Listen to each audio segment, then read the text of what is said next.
Hello friends, कैसा आप सब लोग। तो फ्रेंड्स, आज की वीडियो के अंदर बात करेंगे आपके भाषा हिंदी की मैराथन क्लास की। देखिए, जो आपका सीटेट का एग्जाम है, डेट आ गई है अब उसकी बिल्कुल नजदीक, यानी 31 जनवरी को होने वाला है आपका सीटेट का एग्जाम। जो आपकी लैंग्वेज आती है हिंदी की भाषा, जो आज की वीडियो के अंदर मैं आपको मैराथन क्लास दे रहा हूं, सिर्फ ये क्लास करके चले जाना अपने एग्जाम के अंदर, तो हिंदी आपकी पूरी कंप्लीट हो जाएगी। और देखिए, एक चीज और शेयर कर दूं, सबसे आसान सब्जेक्ट होता है हिंदी। अगर आज आपने ये मैराथन क्लास कर ली ना, जो चीज आपको बता रहा हूं, हिंदी में से आप लोग 30 में से 30 नंबर भी ला सकते हो, ठीक है। वरना जितना भी मैंने हिंदी आज तक बच्चों को पढ़ाया है, किसी भी बच्चे के 25 प्लस से मुझे नहीं लगता कम नंबर गए हैं। सभी के 25 प्लस से ज्यादा ही नंबर गए हैं। तो इसलिए आज की वीडियो इतनी मेरा इंपॉर्टेंट होने वाली है। इस मैराथन में जितने भी मोस्ट इंपोर्टेंट क्वेश्चन आंसर है, सब मैं इंक्लूड कर दूंगा। और जो टोटल मैंने क्वेश्चन लिए आज की वीडियो के अंदर, इस मैराथन क्लास में 70 क्वेश्चन आंसर लिए। ये 70 क्वेश्चन आंसर वो क्वेश्चन आंसर है जो जितने भी क्वेश्चन आपके बनते हैं पेडागोजी के, इन्हीं में से बनते हैं। चाहे तो मैं 500 ले सकता था, लेकिन मैंने 70 सेलेक्ट करके लिए है, ठीक है। तो साथ में आज आप लोगों के लिए एक टेस्ट भी है, देखते हैं 70 में से कौन आज अच्छा स्कोर करेगा। जो अच्छा स्कोर करेगा, नेक्स्ट जो मैराथन क्लास लेने वाला हूं मैं मैथ्स की, अगली मैराथन लूंगा मैं मैथ्स की, उसमें उस बच्चे का नाम और उसके नंबर दिखाऊंगा मैं स्क्रीन के ऊपर, ठीक है। तो इसलिए जल्दी से लाइव आजिए और साथ ही चैनल को सब्सक्राइब कर लीजिए, क्योंकि आपका सीटेट का जितना भी सिलेबस है, जितने भी सब्जेक्ट है, उनकी मैं मैराथन क्लास लेने वाला हूं। इससे पहले ईवीएस की मैराथन क्लास में ले चुका हूं, एनसीईआरटी की, ठीक है। तो आप लोग उसको जाके देख लेना, उसके थोड़े से कुछ क्वेश्चन बच गए, वरना कंप्लीट ही है वो लगभग। तो वो आप लोग सर्च कर लेना, यूट्यूब पर डाल लेना सीटेट ईवीएस और साथ में मेरा नाम लिख देना सचिन, तो मैराथन क्लास आ जाएगी ईवीएस की। उसके अंदर आपका सारा एनसीईआरटी के क्वेश्चन डाले, प्लस जो कुछ डिफरेंट टाइप के क्वेश्चन पूछे जाते हैं, मान लीजिए सीटेट में कुछ अलग टाइप के पूछ लिए, तो वो भी उसके अंदर इंक्लूड किए हुए हैं, ठीक है जी। मैं ठीक हूं, आई होप आप लोग भी सब ठीक होंगे। और साथ ही मेरा व्हाट्सअप नंबर दिया हुआ है, जिन बच्चों ने अभी तक सीटेट के नोट्स नहीं लिए, इनको ले लो और सिर्फ मेरे कहने से इनको 7 दिन पढ़ लो, लेकिन हर दिन 7 घंटे पढ़ लो, यानी सिर्फ 7 दिन पढ़ने हैं, 7 घंटे आपको ये वाले नोट्स। इनसे आपका सीटेट का एग्जाम बहुत ही अच्छे नंबर से पास हो जाएगा, क्योंकि सारा एनसीईआरटी का कंटेंट, प्रीवियस ईयर के सभी क्वेश्चन पेपर और इजी लैंग्वेज में थ्योरी वगैरह सब दी हुई है इसके अंदर, ठीक है। और जल्दी से अपना एग्जाम पास करिए, सीटेट का एग्जाम। उसके बाद जो वैकेंसी निकलेगी, रीट की तो निकली हुई है, लेकिन आगे जो वैकेंसी निकलेगी, लाइक आपका केवीएस हुई, सुपर टेट हुई, फिर मैं उसकी आपको तैयारी कराऊंगा, ठीक है। तो चैनल को सब्सक्राइब कर लेना, ताकि आगे भी हम आप लोग ऐसे ही जुड़े रहे। तो चलिए बात करते हैं आज हिंदी मैराथन की, और कैसे हिंदी मिलाए 30 में से 29, या मैं तो कहूंगा 30 में से 30, क्योंकि आपका ऐसा सब्जेक्ट होता है आपका हिंदी। चलिए बात कर लेते हैं अब। देखिए, सबसे पहले मैंने इसको दो पार्ट में डिवाइड किया हुआ है।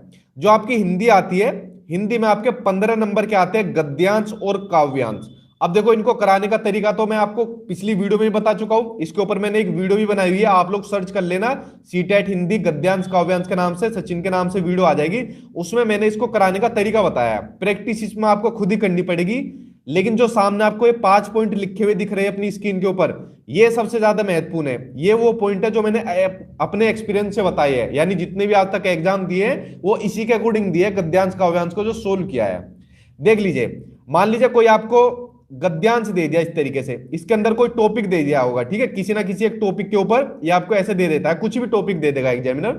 तो आपको सबसे पहला क्या काम करना है, आपको सीधा डायरेक्ट क्वेश्चन पर आना है। एग्जामिनर आपको क्वेश्चन दे देगा और नीचे आपको 4 ऑप्शन देगा, ठीक है, ऐसे कई सारे क्वेश्चन आपको देता है। तो आपको पैराग्राफ नहीं पढ़ना शुरू में, कुछ बच्चे जाते हैं पैराग्राफ पढ़ते हैं। जो सबसे पहला क्वेश्चन दिया होगा, सबसे पहले उस क्वेश्चन को पढ़िए, उस क्वेश्चन को पढ़ने के बाद फिर उसका आंसर देखिए पैराग्राफ में, यानी डायरेक्ट क्वेश्चन पर आना है पहले, सबसे पहले पहला काम।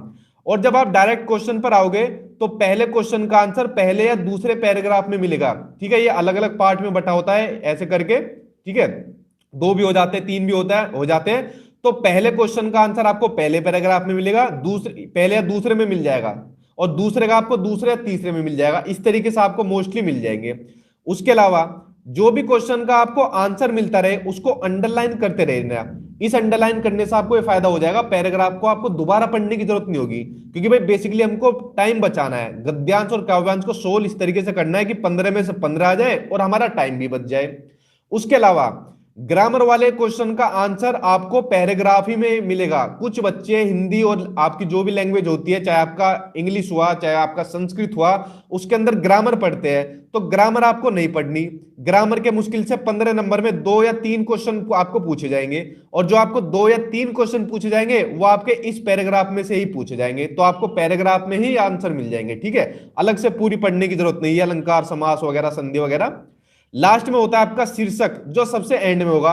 जब आप इस तरीके से चारों स्टेप बाय स्टेप कर लोगे तो आपको पूरा टॉपिक यानी शीर्षक पता चल जाएगा कि एग्जामिनर ने किस टॉपिक के ऊपर दिया है, तो आप शीर्षक भी इजीली लगा सकते हो। तो फ्रेंड्स, ये वो 5 वो गोल्डन रूल है जो मैं आपको बता रहा हूं, अपने एक्सपीरियंस के निचोड़ पर आपको बता रहा हूं। आपको इसी तरीके से सोल्व करना है पैराग्राफ को। ठीक है, जल्दी हो जाएगा आपका और पूरे नंबर इसके अंदर आपको मिल जाएंगे। चलिए, बात हो गई आपके गद्यांश और काव्यांश की। इसको एक बार, बस एक बार प्रैक्टिस कर लेना अपने एग्जाम से पहले, गद्यांश और काव्यांश को, फिर करने की जरूरत नहीं है। अब करते हैं मोस्ट इंपोर्टेंट क्वेश्चन आंसर की, यानी पेडागोजी के वो 15 नंबर के क्वेश्चन आंसर जो आपके सीटेट के एग्जाम में पूछे जाते हैं। देखिए, मेरे कहने से सिर्फ आज की वीडियो के अंदर जो मैराथन में मैं आपको क्वेश्चन आंसर करा रहा हूं, सिर्फ इनको कर लेना। इनके अलावा आज के बाद हिंदी सिर्फ अपने एग्जाम से पहले एक बार पढ़ना।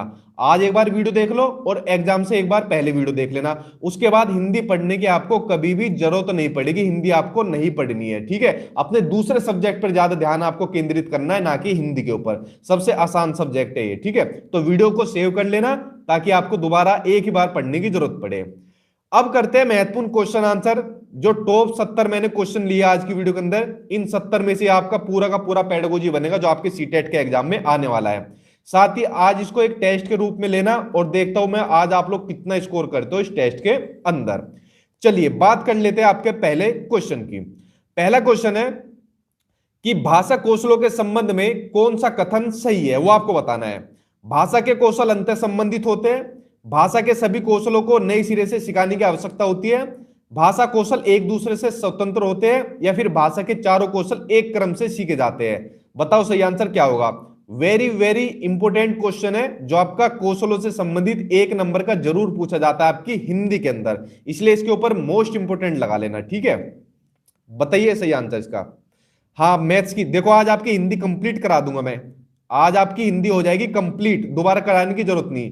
उसके बाद मैं एक मैराथन रखूंगा अगली वीडियो मैथ्स की, उसके बाद रखूंगा फिर सीडीपी, उसके बाद रखूंगा आपकी संस्कृत की, फिर इंग्लिश की, और उसके बाद सोशल साइंस यानी एसएसटी, और फिर साइंस और मैथ। इस तरीके से पूरी मैराथन क्लास में मैं आपको सभी सब्जेक्ट आपके करा दूंगा जो आपके सीटेट के एग्जाम में पूछे जाने वाले हैं। ठीक है, तो चैनल को सब्सक्राइब कर लेना ताकि आपका पूरा मैं कंटेंट कवर करा सकूं जी।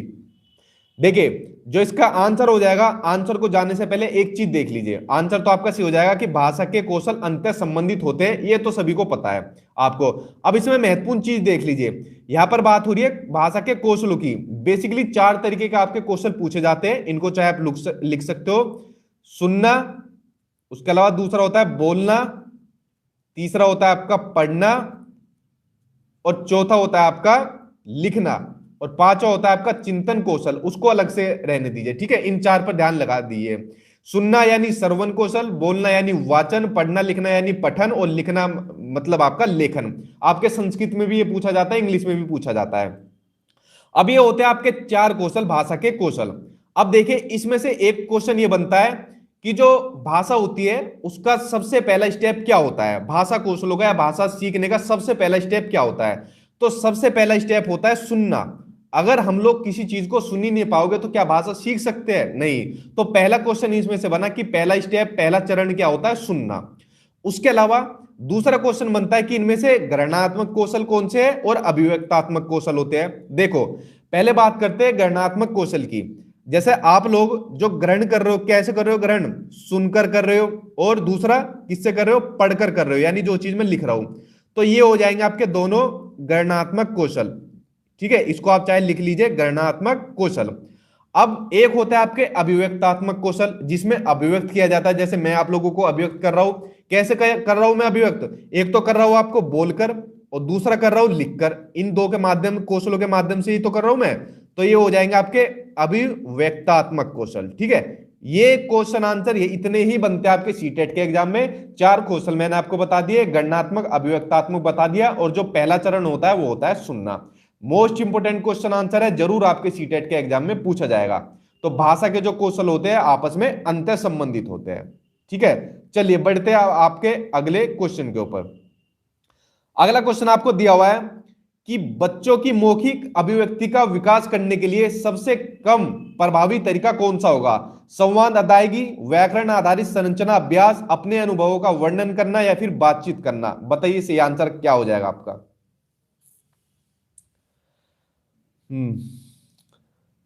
ठीक है, इंग्लिश में भी बच्चे आंसर दे रहे हैं उसका। ठीक है, देखिए यहां पर क्वेश्चन पूछा है आपसे बच्चों की मौखिक अभिव्यक्ति का विकास करना है, तो सबसे कम पूछा है। अगर संवाद, अदायगी होगा, आपस में बातचीत करेंगे बच्चे, तो ये तो ज्यादा प्रभावी तरीका होगा। लेकिन अब मैंने आपको बताया था जिस भी ऑप्शन में आपको व्याकरण देखने को मिले या व्याकरण से संबंधित कोई भी कुछ आपको देखने को मिले ऑप्शन में, वो आपका नेगेटिव हो जाएगा। ठीक है, उस ऑप्शन को आपको देख के गलत काट देना। लेकिन अगर क्वेश्चन ही नेगेटिव पूछा है, सबसे कम महत्वपूर्ण कौन सा या नहीं है, तो फिर आपको नेगेटिव ही लगाना है, यानी आंसर आपका सही हो जाएगा दूसरा। अपने अनुभवों का वर्णन करना प्रभावी तरीका होता है, बातचीत करना प्रभावी तरीका होता है। समझ गए? तो दूसरा आंसर आपका हो जाएगा इसका। चलिए बढ़ते अब आपके अगले क्वेश्चन की ओर। सुनने और लिखने की कुशलता का आकलन करने का सबसे अच्छा तरीका क्या है? सुनी गई कहानी को शब्द से लिखना, कविता सुनना और शब्द से लिखना, कविता सुनकर प्रश्नों के उत्तर लिखना, या फिर फोर सुनी गई कहानी को अपने शब्दों में लिखना। बताओ सही आंसर क्या हो जाएगा? जी मैं ठीक हूं और सभी को गुड इवनिंग। कुछ बच्चों के बहुत मैसेज आए थे, कल मेरा गला खराब हो गया था। ईवीएस की जो एनसीईआरटी की मैंने मैराथन क्लास ली थी, तो उसके बाद वो पूरी कंप्लीट नहीं हो पाई थी, लगभग मैंने कंप्लीट कर दी थी। ठीक है, तो थैंक यू आप सब लोगों का इतना प्यार देने के लिए। हाँ, संस्कृत की भी मैराथन क्लास दूंगा मैं, जुड़े रहना, चैनल से सब्सक्राइब कर लेना। ठीक है, देखिए इसका जो आंसर आपका सही हो जाएगा वो सही हो जाएगा आपका फोर्थ, कि सुनी गई कहानी को अपने शब्दों में लिखना। यहां पर बात हो रही है सुनने और लिखने की कुशलता का आकलन करना है, तो जो भी कहानी लिखी है सुनिए उसको अपने शब्दों में लिख देगा बच्चा, सबसे बढ़िया तरीका होगा। आपका आंसर हो जाएगा इसमें आपका फोर्थ हो जाएगा। चलिए बढ़ते हैं अब आपके अगले क्वेश्चन के ऊपर। कहानियों से संबंधित क्वेश्चन पूछा जाता है आपके सीटेट के एग्जाम में, इसके ऊपर लगा लो भाई वेरी वेरी इंपॉर्टेंट, जरूर पूछा जाएगा आपके सीटेट के एग्जाम में। क्वेश्चन पढ़िए फिर मैं बताता हूं कैसे। बच्चों के भाषा प्रयोग में होने वाली त्रुटियों यानी जो गलतियां होती है, जो एरर्स होते हैं, उसके संबंध में कौन सा कथन उचित नहीं है? ठीक है, और जो ऑप्शन में नहीं है पूछे, नेगेटिव पूछे, उन क्वेश्चन को थोड़ा ध्यान से पढ़ा करिए। त्रुटियों का अर्थ नहीं है कि शिक्षक में कमी। सेकंड, त्रुटियां सीखने की प्रक्रिया का एक पड़ाव है। त्रुटियों का अर्थ है भाषा अज्ञानता। और फोर्थ, त्रुटियां बच्चों की मदद का मार्ग तय करती है। बताओ सही आंसर क्या होगा त्रुटियों से?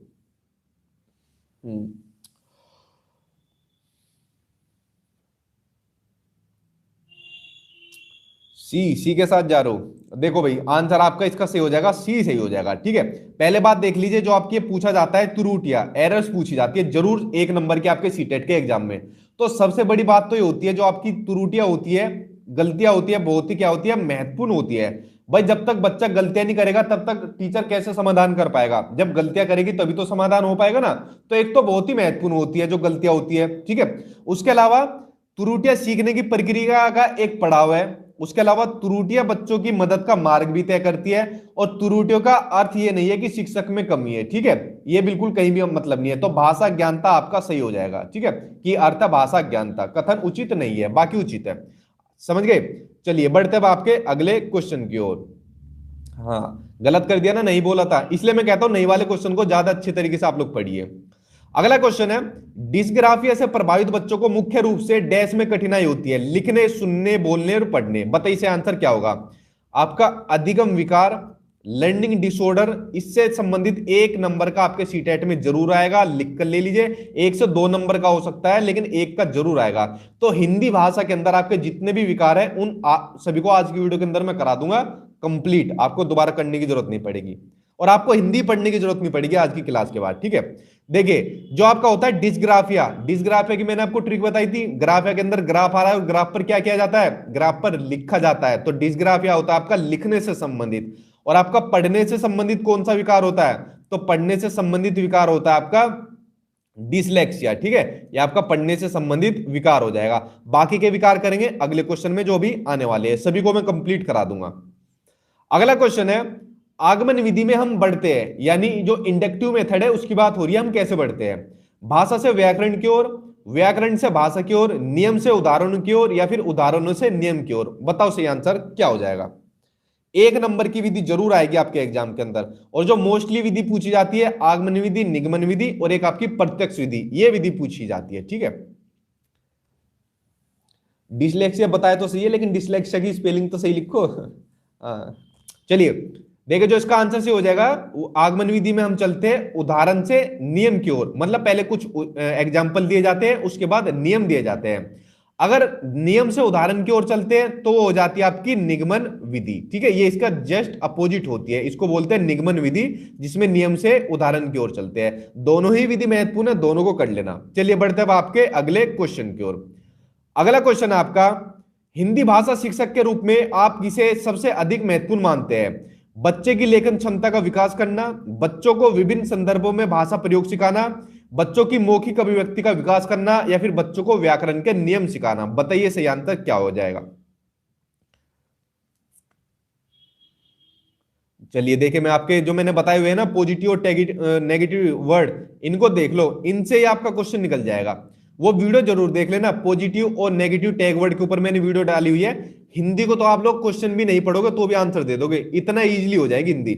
मैंने आपको क्या बताया था, जहां जिस भी ऑप्शन में आपको विभिन्न संदर्भों में लिखा जाए, ये वर्ड आपको जहां भी लिखा जाए आपका सबसे पॉजिटिव होता है, वो उस ऑप्शन को देखते ही सही कर देना कि सबसे अधिक महत्वपूर्ण किसे मानेंगे, बच्चे विभिन्न संदर्भों में भाषा अगर प्रयोग करेगा। ठीक है, और जिस भी ऑप्शन में व्याकरण या आपको नियम देखने को मिल जाए, ये ऑप्शन को देखते गलत काट देना। चलिए बढ़ते अब आपके अगले क्वेश्चन की ओर, साथ में रजिस्टर में आंसर देखते चले जाना कितना आप लोग सही कर रहे हो आज के अंदर। यदि आपकी कक्षा में दृष्टिबाधित बच्चे हैं तो आप क्या काम करेंगे? उन्हें पढ़ने के उपयुक्त साधन देंगे, उन्हें सभी बच्चों से अलग गतिविधि देंगे, उनसे कम गतिविधियां कराएंगे, या फिर उन्हें विशेष सहानुभूति से पढ़ाएंगे? बताइए इसे आंसर क्या होगा। एक इस तरीके का क्वेश्चन पूछा जाता है जो बच्चा दिव्यांग होता है। ठीक है, आपके पढ़ाने से सब टॉपिक क्लियर हो जाता है जी, थैंक यू। बेसिकली क्लियर ही करना है टॉपिक, मतलब बार बार मेरे बस की वो वाला काम नहीं होता कि कोई टॉपिक को बार बार कराते जाओ, बार बार कराते जाओ। या एक वीडियो के अंदर मान लीजिए 15 क्वेश्चन कराने हैं या 20 क्वेश्चन कराने हैं, इन्हीं के ऊपर 1 घंटे की क्लास कर दो। ठीक है, ये भी नहीं होता, इसलिए मेरी वीडियो बहुत शॉर्ट वीडियो होती है, मतलब मैक्सिमम मैं 10 मिनट तक की बनाता हूं ताकि टॉपिक आपका खत्म कर दो, और उस वीडियो को ऐसे बनाता हूं कि आप लोगों को पहली बार में आपके माइंड में फिट हो जाए। मेरी कोशिश यही रहती है। देखिए, यदि आपकी क्लास में कोई दृष्टिबाधित बच्चे हैं जो देख नहीं सकते तो क्या काम करने चाहिए? उन्हें पढ़ने के उपयुक्त साधन देना चाहिए। जब भी बच्चा किसी आपके ऐसे विकार से ग्रसित होगा जो देख नहीं सकता, जो सुन नहीं सकता, तो उसमें उसको अलग से कुछ साधन देंगे जिनकी हेल्प से बच्चा इजीली चीजों को देख पाए, समझ पाए। तो उपयुक्त साधन देंगे हम उनको, उन्हें अलग से गतिविधियां नहीं देंगे, उन्हें अलग कम गतिविधियां भी नहीं देंगे, और विशेष सहानुभूति से नहीं पढ़ाएंगे। इन तीनों से क्या होगा, इन तीनों से जो ऐसा बच्चा होगा, जो दिव्यांग बच्चा होगा, वो अपने आप को दूसरों से अलग पाएगा, और उसके अंदर एक हीन भावना आ जाएगी कि मैं दूसरों से अलग हूं और मैं इस काम को नहीं कर सकता। ठीक है, अब इसी से संबंधित एक और क्वेश्चन आएगा, वो भी आपके सीटेट में पूछा जाएगा, वो भी मैं बताऊंगा। देखो आइए अगला क्वेश्चन, कि आपने अपने विद्यार्थियों को एक प्रश्न दिया कि घर से विद्यालय आने तक आप रास्ते में जो जो चीजें देखते हैं उन्हें लिखो। आपकी कक्षा में एक विद्यार्थी दृष्टिबाधित है, ये 2 टाइप के क्वेश्चन आपके पूछे जाते हैं हिंदी के अंदर, तो आप क्या काम करोगे? उसे इस प्रश्न का उत्तर लिखने के लिए मना करेगी, दूसरा स्वयं प्रश्न का उत्तर लिख कर देंगी, तीसरा उसे कहेंगे कि अपनी सहपाठी से पूछ के लिख लो, या फिर फोर्थ प्रश्न में उस बच्चे की आवश्यकता के अनुसार परिवर्तन करेंगी। बताओ सही आंसर क्या होगा।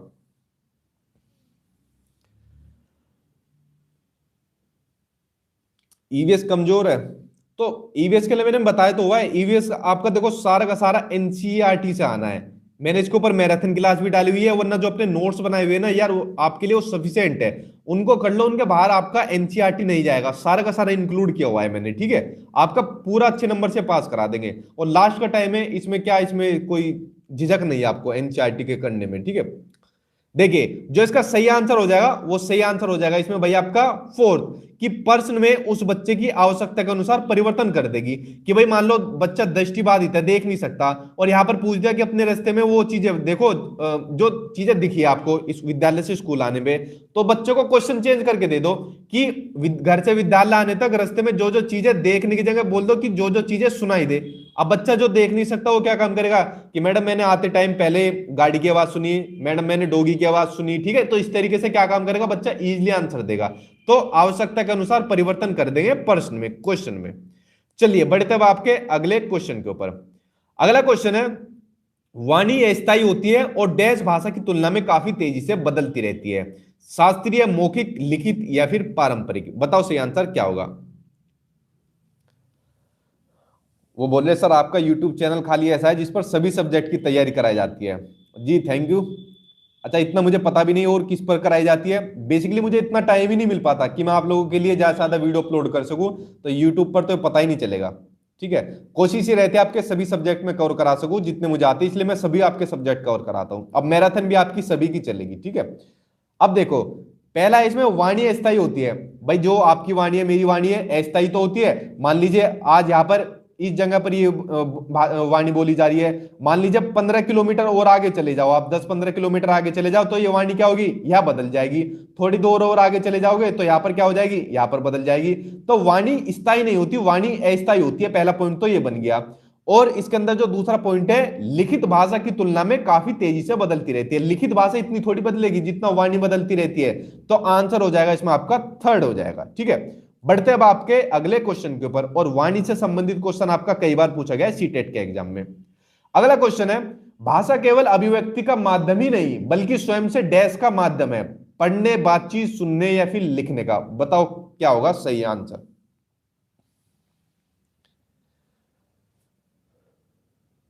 देखो पहली चीज तो ये कि भाषा अभिव्यक्ति का माध्यम होती है। सबसे पहली बात तो ये है, जैसे मैं आप लोगों को जो चीजें पढ़ा रहा हूं भाषा के माध्यम से ही तो पढ़ा रहा हूं ना, तो अभिव्यक्ति का माध्यम होती है पहली चीज तो ये। और साथ में स्वयं से क्या करने का माध्यम होती है, स्वयं से भाई आपके बातचीत करने का भी माध्यम होती है। जब आप खुद से बात करते हो कि यार मेरा सीटेट का एग्जाम अब आने वाला है, मैं इसको क्रैक कर पाऊंगा, 31 जनवरी को नहीं कर पाऊंगा, तो आपके माइंड में ये सब चीज क्वेश्चन चल रहे होंगे, आपको डर भी लग रहा होगा। जिस दिन एडमिट कार्ड आ जाएगा उस दिन और डर लग जाएगा। तो ये सब चीजें क्या कर रहे हो, आपस में बातचीत कर रहे हो, अपनी भाषा के अंदर कर रहे हो। और देखो पढ़ते रहो, मेरे कहने से 31 जनवरी तक सीटेट का एग्जाम पास नहीं होगा, बहुत अच्छे नंबर से आपका पास होगा। मेरे से आप लिख कर ले लीजिए, जो बच्चा पढ़ रहा है मेहनत कर रहा है वो जरूर पास होगा। ठीक है, और जो पढ़ ही नहीं रहा तो उसको क्या कहा जाए। अगला क्वेश्चन है, पाठ्य पुस्तक का नया पाठ आरंभ करने से पहले अध्यापक के लिए आवश्यक है कि वह पाठ के कठिन शब्दों को श्यामपट्ट यानी बोर्ड पर लिखकर उनका अर्थ बताए, पाठ के मूल भाव पर बातचीत करे, पाठ के रचनाकार का परिचय लिखवाए, पाठ से मिलने वाली सीख के बारे में बताए। बताओ सही आंसर क्या होगा।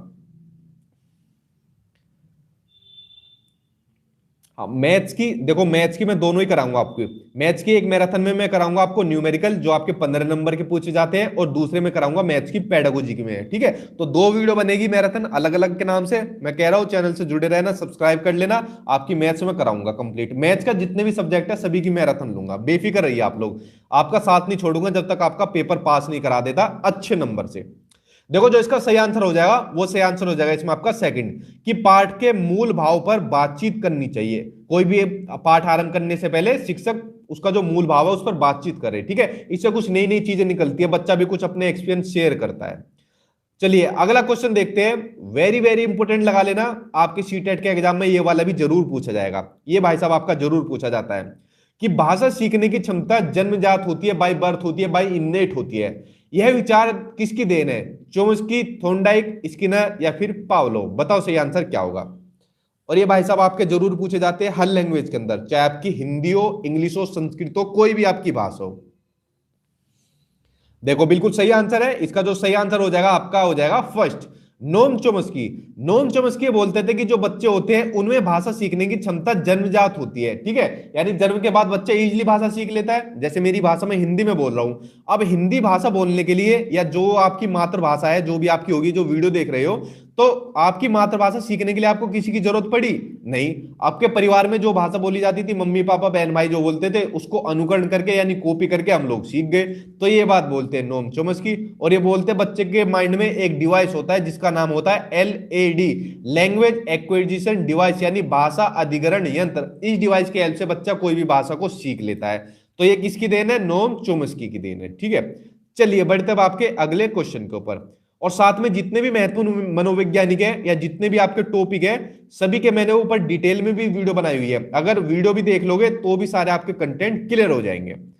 अगला क्वेश्चन आपका, भाषा और चिंतन में संबंध होता है, यह कथन क्या है? पूर्णतः सही है, आंशिक रूप से सही है, पूर्णतः गलत है, या फिर व्यर्थ का है यानी बेकार का है? बताओ सही आंसर क्या हो जाएगा।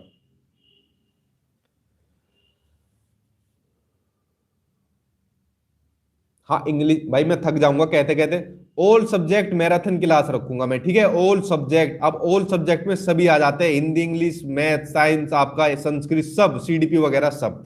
तो ऑल मैराथन रखूंगा, ठीक है। ये क्वेश्चन मत पूछिए, मैं सभी कराऊंगा। देखो पहले चीज तो ये जान लीजिए चिंतन क्या होता है। मैंने क्या बताई थी, कोई भी समस्या आने पर सबसे पहली चीज क्या स्टार्ट होती है, चिंतन। अभी मैं आप लोगों से या आपसे कोई नाम पूछे कि बताओ भाई तुम्हारा क्या नाम है, तो आपके माइंड में क्या हो गई, समस्या आ गई आपके सामने, तो आपके माइंड में सबसे पहली चीज क्या शुरू हुई, चिंतन। तो आपने अपना नाम बता दिया, यानी चिंतन भी खत्म हो गया, ठीक है। तो यहां पर पूछा है भाषा और चिंतन में जो संबंध होता है भाई वो पूर्णतः सही है, ये दोनों में संबंध होता है। जब आपसे मैंने नाम पूछा कि आपका क्या नाम है, तो आपने चिंतन करना किस में शुरू करा, अपनी भाषा में ही तो शुरू करा। ये थोड़ी है कि अपने इंग्लिश में शुरू करा, अगर हिंदी है तो पंजाबी में शुरू करा, अपनी भाषा में ही करोगे आप। तो भाषा और चिंतन में संबंध होता है, ये बिल्कुल पूर्णतः सही होता है, ठीक है। चलिए बढ़ते अब आपके अगले क्वेश्चन की ओर। भाषा के संबंध में कौन सा कथन सही नहीं है। भारत की भाषिक विविधता एक जटिल चुनौती है। दूसरा, बहुभाषिकता बच्चे की अस्मिता का निर्माण करती है। भाषाएं आपस में संपर्क संवाद करती है और भाषागत विविधता एक समस्या है। बताओ सही आंसर आपका क्या हो जाएगा। क्वेश्चन बड़ा वही वाले लेवल का आ गया, सीटेट वाले लेवल का, जैसा एग्जामिनर बनाता है। एग्जामिनर बहुत चालू होता है, सराहना बोल लो उसको, ठीक है। चार ऑप्शन देगा भाई साहब, चार में से दो को तो आप देखते कह दोगे यार ये तो ये होने की नहीं, इनको गलत काट दो, तभी अपने आंसर शीट पे गलत काट दोगे। लेकिन बाकी दो को ऐसे आपके माइंड में कंफ्यूजन क्रिएट कर देगा कि यार दोनों ही सही लग रहे हैं, पता नहीं कौन सा सही होगा। इस तरीके के क्वेश्चन आपके सीटेट के एग्जाम में पूछे जाते हैं, और ये आपका उसी टाइप का क्वेश्चन है। देखिए यहां पर पूछ रहा है भाषा के संबंध में कौन सा कथन सही नहीं है, तो आंसर हो जाएगा आपका कि जो भाषा विविधता होती है एक समस्या नहीं होती, एक संसाधन होती है, ठीक है। इस चीज को हमेशा ध्यान रख लेना आप। देखिए मैं आपको बताता हूं, भाषागत विविधता, देखो जब हमारा जैसे देश हुआ, हमारे देश के अंदर अलग अलग तरीके की भाषाएं बोली जाती है, विविधता में एकता, ये बात बताई जाती है हमारे भारत के अंदर। तो अलग अलग जो भाषाएं बोली जाती है एक संसाधन का काम करती है। भाई हिंदी वाला पंजाबी वाले से कुछ सीखेगा, पंजाबी वाला उर्दू से कुछ सीखेगा, उर्दू वाला असमी वाले से कुछ सीखेगा, तो आपस में देखो कितना माध्यम बन रहा है, एक दूसरे की संस्कृति का समाज का आदान प्रदान हो रहा है। तो एक रिसोर्स का, एक संसाधन का काम करती है, समस्या नहीं करती। कुछ बच्चे बोल रहे कि भाषा विविधता एक जटिल चुनौती है, ठीक है। तो ये कथन सही नहीं है, ये सही है आपका, ठीक है। तो आंसर चौथा सही हो जाएगा। क्वेश्चन आपको फंसा दिया एग्जामिनर ने इसके अंदर। चलिए बढ़ते अब आपके अगले क्वेश्चन की ओर। दूसरी कक्षा में पढ़ने वाला अक्षय हिंदी की कक्षा में अपनी मातृभाषा में बात करता है, आप क्या करोगे। पहले तो मातृभाषा के ऊपर लिख लो, वेरी वेरी इंपोर्टेंट, पक्का आएगा आपके सीटेट के एग्जाम में मातृभाषा से संबंधित क्वेश्चन। ऑप्शन देखते हैं, उसे बिल्कुल अनदेखा कर पढ़ाते रहेंगे, बाकी बच्चों से उसकी भाषा सीखने के लिए कहेंगे, उसे डांटेंगे कि वह कक्षा में मातृभाषा का प्रयोग ना करे, और उसकी भाषा को समझाने की कोशिश करेंगे। बताओ सही आंसर क्या होगा। कमेंट्स बहुत जल्दी से ऊपर जा रहा है आप लोगों के। देखिए आप कहोगे क्या बना रहा है ना ये बना रहा हूं, ये पॉजिटिव और नेगेटिव वर्ड बना रहा हूं जिससे आपको हेल्प मिल जाए। देखो जो इसका सही आंसर हो जाएगा वो सही आंसर हो जाएगा आपका फोर्थ, कि उसकी भाषा को समझने की कोशिश करेंगे। अब ध्यान से समझना, यहां पर बच्चे की मातृभाषा की बात हो रही है, जो भी बच्चे की मातृभाषा होगी तो उसको हम कभी अनदेखा नहीं कर सकते, ठीक है। और कभी भी बच्चों को हम डांट नहीं सकते, ये नेगेटिव बात होती है। और मातृभाषा का प्रयोग ना करो, बच्चों को इस तरीके से क्लास में नहीं कह सकते। मातृभाषा का ज्यादा से ज्यादा प्रयोग करने के ज्यादा से ज्यादा अवसर देने चाहिए बच्चों को, ये वाली बात हमारा एनसीईआरटी भी कहता है और आपको करनी भी चाहिए, ठीक है। तो आंसर आपका फोर्थ ही हो जाएगा, और मातृभाषा से संबंधित ये आपके नेगेटिव पक्ष है, इनको आपको देखते ही गलत काट देना। चलिए बढ़ते अब आपके अगले क्वेश्चन की ओर। अगला क्वेश्चन दिया हुआ है, डैश भाषा का महत्वपूर्ण प्रकार यह है, लेखन, सुनना, अक्षर ज्ञान या फिर संप्रेषण। बताओ सही आंसर क्या होगा। चार, best teacher on YouTube, thank you जी। चार चार, देखो आंसर जो सही हो जाएगा, सही हो जाएगा, चार ही सही हो जाएगा। जब भी भाषा की बात आ जाएगी तो और वहां पर संप्रेषण आपको देखने को मिले, आंख बंद करके लगा देना। भाई संप्रेषण क्या, बेसिकली आपस में बातचीत करने का माध्यम, कम्युनिकेट करने का माध्यम। जैसे भाई हम आपस में बातें करते हैं, संप्रेषण करते हैं, तो ये क्या होता है, भाषा का अति महत्वपूर्ण प्रकार होता है। तो भाषा के लिए सबसे जरूरी है कम्युनिकेशन, ये आपका पॉजिटिव होता है भाषा के परिप्रेक्ष्य में। चलिए बढ़ते अब आपके अगले क्वेश्चन के ऊपर। सर आपके नोट्स सीटेट रीड के लिए बेनिफिशियल है। देखो जो मैंने अपने नोट्स बनाए हैं सीटेट के लिए, इन नोट्स से आपका सीटेट का तो कंफर्म मान लो 101% आपका सीटेट का एग्जाम पास हो जाएगा, और बहुत ही अच्छे नंबर से पास हो जाएगा। लेकिन जो बाकी का आप पूछ रहे हो, जैसे मान लीजिए रीट का आप लोग पूछ रहे हो, रीट की वैकेंसी निकली है, तो देखो रीट के अंदर इसके जो नोट्स बने सीडीपी आप लोग कर सकते हो, मैच कर सकते हो, लेकिन रीट का सिलेबस अलग होता है, सीटेट का सिलेबस अलग होता है। नोट्स बनाए मैंने सीटेट के सिलेबस के अकॉर्डिंग, रीट के सिलेबस के अकॉर्डिंग नहीं बनाए, तो रीट से अलग रहेंगे आपके नोट्स, ठीक है। इसलिए मैंने ये काम नहीं करा कि एक नोट्स के अंदर सभी भर दूं, रीट भी लो, यूपी टेट भी लो, फलाना डिकड़ा। मैंने इसलिए बनाया है ताकि सीटेट का एग्जाम बच्चे अच्छे नंबर से पास हो सके। रीट के लिए आपको चीजें डिटेल में पढ़नी पड़ेगी, इसमें आपकी ग्रामर भी पूछी जाती है और चीजें डिटेल में भी आती है। क्वेश्चन आपका, पाठ्य पुस्तक को आधार बनाकर पूछे जाने वाले प्रश्न पाठ के दिए गए तथ्यों पर ही आधारित होने चाहिए। ठीक है, एक सेकंड, इन भाई साहब को साथ के साथ लिख लो वरना छूट जाएंगे मुझसे। पाठ की विषय वस्तु का विस्तार होने वाले होने चाहिए, लिखावट को सुंदर बनाने में सहयोगी होने चाहिए, या फिर स्मरण शक्ति को समृद्ध बनाने में होनी चाहिए। बताओ सही आंसर क्या होगा इसका।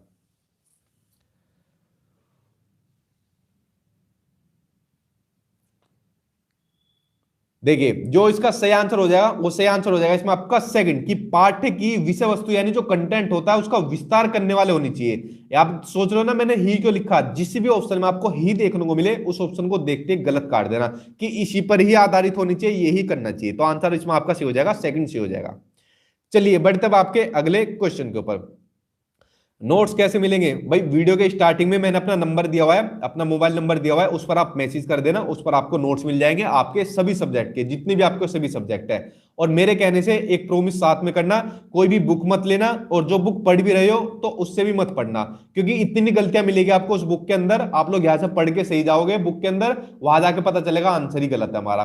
तो बुक ना तो लेना और ना पढ़ना, सिर्फ जो नोट्स बनाए हैं उन्हीं को लास्ट टाइम पर कर लो, सिर्फ 7 दिन इनको पढ़ लो अच्छे तरीके से, सीटेट का सर्टिफिकेट आपके हाथों में होगा। क्वेश्चन आपका, निम्नलिखित में से किसके अभाव में हम पढ़ नहीं सकते? लिपि से परिचय, 12 खड़ी से परिचय, वर्णमाला की क्रमबद्धता का ज्ञान, या फिर संयुक्त अक्षरों की पहचान। वेरी वेरी इंपोर्टेंट, इसके आगे भी लगाओ 1 नंबर का, ये भी आपके सीटेट के एग्जाम में पूछा जाता है।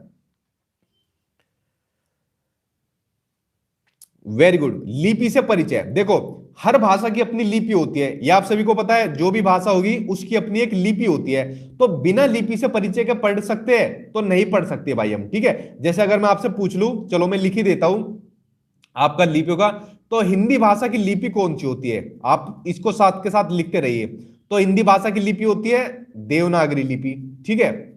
साथ के साथ लिखते रहिए और कोशिश करिए आंसर बताने की। और देवनागरी ना सिर्फ आपकी हिंदी भाषा की लिपि होती है, बल्कि आपकी जैसे संस्कृत हुई, गुजराती हुई, मराठी, उसकी भी देवनागरी होती है। हिंदी के अलावा आपकी जो अंग्रेजी होती है, अंग्रेजी भाषा, इंग्लिश, इसकी कौन सी लिपि होती है? तो अंग्रेजी भाषा की लिपि होती है आपकी रोमन, ठीक है। उसके अलावा जो पंजाबी भाषा होती है, तो पंजाबी भाषा की लिपि कौन सी होती है? ये क्या बन गया पंजाबी का, राइटिंग ही बेकार आ रही है बहुत। तो पंजाबी भाषा की लिखी लिपि होती है गुरुमुखी, यानी गुरु के मुख से निकली हुई। अब कौन सी बची? अब रह गया उर्दू रह गया। तो उर्दू की कौन सी लिपि होती है? इसको भी लिख लो। तो उर्दू की लिपि होती है आपकी नस्तालिक, ठीक है। ये सारी लिपि मैंने लिख दी जो जो भाषाओं से संबंधित होती है। तो इन लिपि के अभाव में या इन लिपि के बिना भाषा को हम सीख नहीं सकते, पढ़ नहीं सकते, इसलिए बहुत ही महत्वपूर्ण होती है। तो लिपि का जहां भी बात आ जाएगी भाषा के परिप्रेक्ष्य में आपको सही बताना है, ठीक है। चलिए बढ़ते अब आपके अगले क्वेश्चन की ओर। अगला क्वेश्चन आपको दिया हुआ है, निम्नलिखित में से कौन सी गतिविधियां श्रवण एवं वाचन यानी सुनना और बोलना कौशलों के विकास के लिए सर्वाधिक उपयुक्त होगी? रेडियो समाचार सुनाना, कहानी सुनाकर उस पर बच्चे की प्रतिक्रिया जानना, हाव भाव के साथ कविता बुलवाना, या फिर प्रश्नोत्तर सत्र आयोजित करना। बताओ सही आंसर क्या होगा।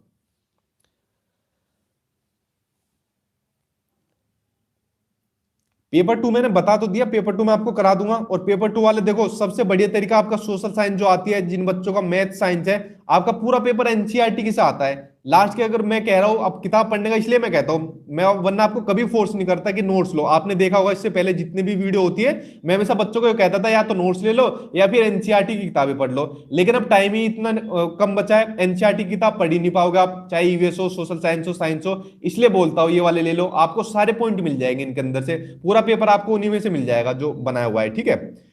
देखो जो इसका सही आंसर हो जाएगा वो सही आंसर हो जाएगा इसमें आपका सेकंड, कि कहानी सुनाकर उस पर बच्चों की प्रतिक्रिया जानना। तो यहां पर पूछा कौन सी गतिविधि श्रवण एवं वाचन, सुनना और बोलना। कहानी सुनाएंगे तो सुनेंगे, और फिर उस पर वाचन कौशल कैसे होगा? जब बच्चे की प्रतिक्रिया जानेंगे तो बच्चा बोलेगा और उसके बोलने के कौशलों का विकास होगा। अगला क्वेश्चन देखते हैं। अगला क्वेश्चन है, कौन सा प्रश्न बच्चों की भाषा क्षमता का सही आकलन करेगा? लड़की ने किसके दाम नहीं बताए? लड़की टोकरी में क्या बेच रही थी? यदि तुम आम बेचोगे तो उसे कितने दाम लोगे और क्यों? आजकल आम का दाम कितना है? बताओ सही आंसर क्या होगा। 21 क्वेश्चन हुए अभी, टोटल आज 70 क्वेश्चन आपको कराना हूं। ठीक है, आज इस वीडियो को एक बार देख लेना अच्छे तरीके से 70 क्वेश्चन, उसके बाद सिर्फ पेपर से पहले देखना है एक बार, 2 बार आपको हिंदी वीडियो देखनी है, बस खत्म आपकी हिंदी कंप्लीट, इसके बाद आपकी हिंदी नहीं आएगी। ठीक है, सुपर टेट वगैरह की तैयारी कराऊंगा आपका सी टेट का एग्जाम पास कराने के बाद। देखो जो इसका सही आंसर हो जाएगा वो सही आंसर हो जाएगा इसमें आपका थर्ड। यहां पर हो रही है कि भाषा क्षमता का सही आकलन किससे होगा, कि भाषा को, बच्चों को भाषा आई है या नहीं आई है। कि उससे पूछ लो कि भाई अगर तुम आम बेचोगे तो उसके कितने दाम लोगे? बच्चा कहेगा सर मैं तो 20 रुपए किलो लूंगा। फिर पूछोगे क्यों लोगे भाई 20 रुपए किलो? तो बोलेगा कि देखो मुझे इतनी दूर से लाना पड़ता है, ढोना पड़ता है, बेचना पड़ता है, आवाज लगानी पड़ती है। तो यहाँ पर क्या हो रहा है, भाषा क्षमता का आकलन हो रहा है, बच्चा अपने विचार अभिव्यक्त कर रहा है यहाँ पर, बाकी में विचार अभिव्यक्त नहीं हो रहे। ठीक है, तो आंसर तीसरा सही हो जाएगा। चलिए बढ़ते अब आपके अगले क्वेश्चन के ऊपर, और वेरी वेरी इंपोर्टेंट क्वेश्चन के ऊपर। आपका अधिगम विकार से ये वाला आ गया, इसके अंदर सारे आ गए, सारे ले दिए मैंने। निम्न में से किसका संबंध भ्रम से है, यानी कंफ्यूजन से?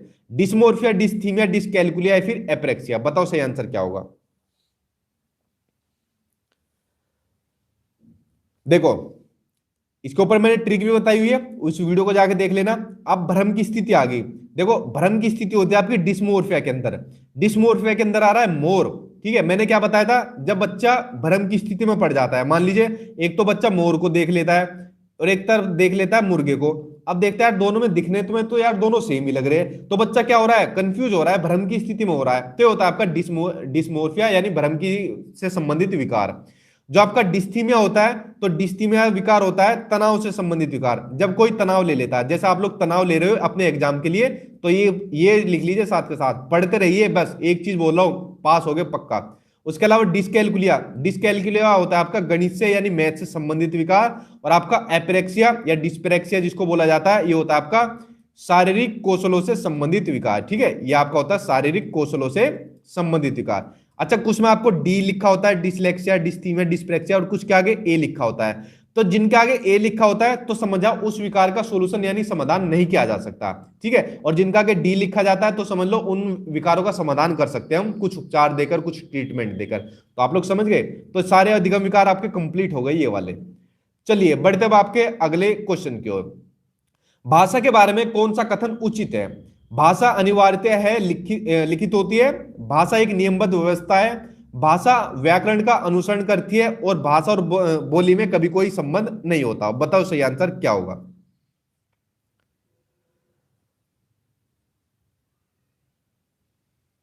वेरी गुड, सभी के ज्यादातर देखने को आंसर मिल रहे हैं, सही जा रहे हैं। ठीक है जी, ये भाई साहब तो आपको दिख गए होंगे, तो काट दो इसको देखते ही, तो आंसर सही हो जाएगा इसमें आपका, सही हो जाएगा सेकंड, कि भाषा एक नियमबद्ध व्यवस्था है। भाई एक तरीके से भाषा बच्चा सीखता है। जैसे मान लीजिए, छोटा सा एग्जांपल बताओ टॉपिक सेट के, मान लीजिए कोई बच्चा है, जब छोटा होता है तो सबसे पहले रोता है, मैं बोलने की बात कर रहा हूं यहाँ पे, रोने के बाद तुतलाकर बोलना शुरू करता है, तुतलाकर बोलने के बाद कोई एक शब्द बोलेगा, उसके बाद फिर वाक्य बनाना शुरू कर देता है। तो एक नियम से ही तो चलती है भाषा, ये थोड़ी बच्चा जैसे पैदा हुआ उसके बाद सीधा ही बोलना शुरू कर दिया, एक स्टेप बाय स्टेप चलता है, तो नियमबद्ध व्यवस्था है भाषा। ठीक है, चलिए बढ़ते अब आपके अगले क्वेश्चन की ओर। चाहे कैसी भी भाषा हो, लिखित हो मौखिक हो, वो आपकी एक नियमबद्ध ही होती है। अगला क्वेश्चन है, बच्चे अपने चारों ओर लिखित सामग्री का जितना उपयोग देखेंगे उतना ही लिखित भाषा के प्रति उनकी समझ सहज बनती चली जाएगी। उपरोक्त कथन का निहितार्थ है, क्या है उपरोक्त कथन का? बच्चों की पाठ्य पुस्तकों में बहुत से पाठ होने चाहिए, बच्चों को अपने इर्द गिर्द विज्ञापन, होर्डिंग्स, कैलेंडर, बाल साहित्य, सूची आदि देखने पढ़ने के अवसर मिलते रहने चाहिए, बच्चों को गृह कार्य में लेखन संबंधी कार्य ही देने चाहिए, ये आ गया आपका दुश्मन। उसके अलावा बच्चों को श्यामपट्ट पर लिखे हुए तथ्य अपनी कॉपी में लिखने के अधिकाधिक अवसर देने चाहिए। बताओ सही आंसर क्या होगा। ये तो आपको उन्हें गलत काट दिया होगा देखते ही, बाकी 3 में आंसर बताओ।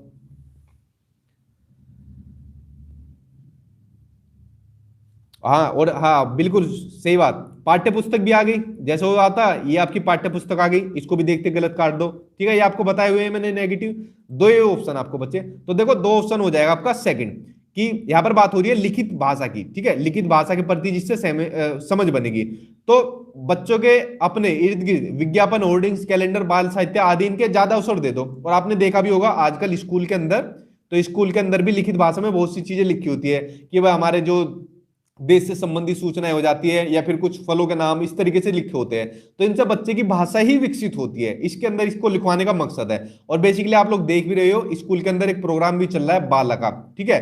Building as learning material aid के रूप में जब लेते हैं, बिल्डिंग को एक सामग्री के रूप में लेते हैं, अधिगम सामग्री के रूप में लेते हैं, तो बाला का भी प्रोग्राम चल रहा है, ठीक है, ताकि बच्चा इजिली दीवारों पर जो लिखी चीजें होती है उनसे समझ पाए।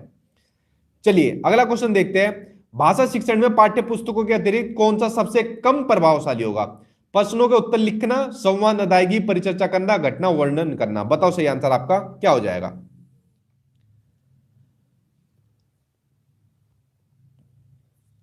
हाँ, ये बिल्कुल कमेंट सही आया। सीटेट का एग्जाम भाई आपका कुछ भी नहीं है, बहुत ही सिंपल एग्जाम होता है, ठीक है। असली जो लड़ाई होती है ना, असली लड़ाई होती है इसके बाद जो एग्जाम निकलते हैं, जिनसे आपको जॉब मिलती है, वहां पर जब लाखों बच्चे बैठेंगे, जब आप कंपटीशन करोगे आपस में, जहां पॉइंट पॉइंट से एक एक नंबर से सिलेक्शन उठता है, वो होती है आपकी असली लड़ाई।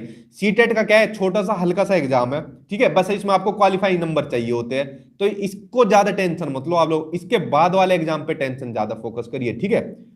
देखो जो इसका सही आंसर हो जाएगा 25 का आंसर से हो जाएगा इसमें आपका पहला, कि प्रश्नों के उत्तर लिखना, ये आपका क्या है, सबसे कम प्रभावशाली है। संवाद अदायगी, परिचर्चा करना, घटना वर्णन करना, इस सबसे क्या होगा, हमारी भाषा ज्यादा अवसर मिलेंगे, ठीक है। चलिए बढ़ते अब आपके अगले क्वेश्चन की ओर। अगला क्वेश्चन आपका, भाषा सीखने में सामाजिक अंतःक्रिया का महत्वपूर्ण स्थान है, इस कथन का संबंध किससे है? स्किनर, चोम्स्की, वाइगोत्स्की या फिर पियाजे? बताओ सही आंसर क्या होगा। और वेरी वेरी इंपॉर्टेंट क्वेश्चन, इसके आगे भी आप लोग लगाइए। सीटेट का एक बार बच्चों का कंप्लीट करा दूं, उसके बाद रीट वगैरह की आपकी कराऊंगा, ठीक है। देखिए आंसर जो सही हो जाएगा, अब मैंने क्या बताया था, जहां पर भी आपको समाज देखने को मिलेगा, तो वहां पर भी आपको इसका भाई देखने को जरूर मिलेंगे, वो है वाइगोत्स्की, ठीक है। इन दोनों का संबंध आपस में देखने को जरूर मिलेगा। क्यों? क्योंकि जो वाइगोत्स्की थे, इन्होंने कौन सा सिद्धांत दिया था, सामाजिक सांस्कृतिक सिद्धांत, यानी सोशियो कल्चरल थ्योरी, ये वाइगोत्स्की ने दी थी, लेव वाइगोत्स्की ने। इन्होंने कहा था जो बच्चा चीजें सीखता है वो समाज से अंतरक्रिया करके सीखता है, इंटरेक्ट करके सीखता है। बस समाज के अंदर हमारे घर आ जाएगा, स्कूल आ जाएगा, रिश्तेदार आ जाएंगे, आपस में अंतरक्रिया करके तो सीखता है। तो ये वाइगोत्स्की का कथन है। एक नंबर का कथन आपके सीटेट के एग्जाम में भाषा में जरूर पूछा जाता है, और बेसिकली ये नोम चोम्स्की और वाइगोत्स्की ज्यादा आते हैं। अगला क्वेश्चन है, बच्चों में जन्मजात भाषिक क्षमता होती है, इसका एक शिक्षा शास्त्रीय पक्ष यह है कि पर्याप्त अवसर मिलने पर बच्चा क्या करेगा? परिचित भाषा जल्दी सीखेगा, नई भाषा आसानी से सीखेगा, पढ़ना लिखना जल्दी से सीखेगा, फिर सुनना बोलना जल्दी सीखेगा। अभी ऊपर क्वेश्चन यह था, किस मनोवैज्ञानिक ने कहा था कि बच्चों में भाषा सीखने की जन्मजात क्षमता होती है, by innate by birth ability होती है, वो बताइए आप कमेंट बॉक्स में साथ के साथ। कोई नहीं डरेगा एग्जाम से, और एग्जाम से नहीं डरेगा, इस चीज से डरना है, 120 प्लस लाना है, ठीक है, वरना तो ये मान लीजिए मुझे बुरा लग जाएगा। इसको तो आपके दिमाग में फिट कर दूंगा, इससे नीचे लाने का ख्याल भी नहीं आएगा, सपने भी नहीं देखोगे इससे नीचे लाने के, तो ठीक है। देखिए जो इसका सही आंसर हो जाएगा, वो सही आंसर इसमें आ जाएगा आपका सेकंड, कि नई भाषा आसानी से सीख लेगा, ठीक है। भाई मान लीजिए मैं हिंदी बोल रहा हूं, अब मुझे इंग्लिश सीखनी है, तो इंग्लिश वाले परिप्रेक्ष्य में या इंग्लिश वाले वातावरण में जाना स्टार्ट कर दिया मैंने, जहां पर इंग्लिश ही बोलते हैं, तो इजिली सीख जाऊंगा मैं। तो बच्चों में जन्मजात भाषिक क्षमता होती है, ये जैसे चोम्स्की ने कहा था, तो ये बात बिल्कुल सही है। नई भाषा आसानी से सीख लेगा, यानी दूसरी भाषा को इजिली सीख जाएगा, अगर उससे पर्याप्त अवसर मिल जाए, इंग्लिश बोलने का अवसर मुझे ज्यादा मिलना शुरू हो जाए। चलिए बढ़ते अब आपके अगले क्वेश्चन के ऊपर। लड़के होकर रोते रहते हो, यह कथन किसका है? मेरा तो बिल्कुल नहीं है। अगले पढ़ते हैं ऑप्शन, कि भाषा को अध्यापकों की दृष्टि से पढ़ने को बाध्य होता है, भाषा को जेंडर की दृष्टि से पढ़ने को बाध्य करता है, भाषा को व्याकरण की दृष्टि से पढ़ने को बाध्य करता है, या फिर भाषा को बच्चों की दृष्टि से पढ़ने को बाध्य करता है। बताओ सही आंसर क्या हो जाएगा इसमें आपका।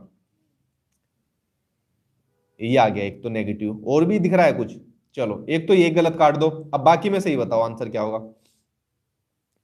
देखो इस क्वेश्चन के ऊपर वेरी वेरी इंपोर्टेंट लगा लेना। क्यों बोल रहा हूं मैं वेरी वेरी इंपोर्टेंट लगा लेना? देखिए ये आपका क्वेश्चन पूछा जाता है आपके जेंडर से संबंधित, ठीक है। आंसर इसमें आपका सही हो जाएगा जेंडर, की भाषा को जेंडर की दृष्टि से पढ़ने को बाध्य करता है। जैसे आपको इस तरीके के क्वेश्चन देखने को मिल जाए कि लड़के होकर रोते हो, क्यों भाई लड़के रो नहीं सकते, तो ये क्या काम कर रहा है, ये जेंडर बाइस यानी लैंगिक पूर्वाग्रह यानी जेंडर रूढ़िवादी धारणा से ग्रसित है ये आदमी, ठीक है, जो इस तरीके का कथन बोल रहा है। जिस तरीके से कथन बोला जाता है कि जो लड़कियां होती है वो मैथ्स के अंदर कमजोर होती है, तो ये भी क्या हो रहा है, ये भी आपका जेंडर बाइस से संबंधित है।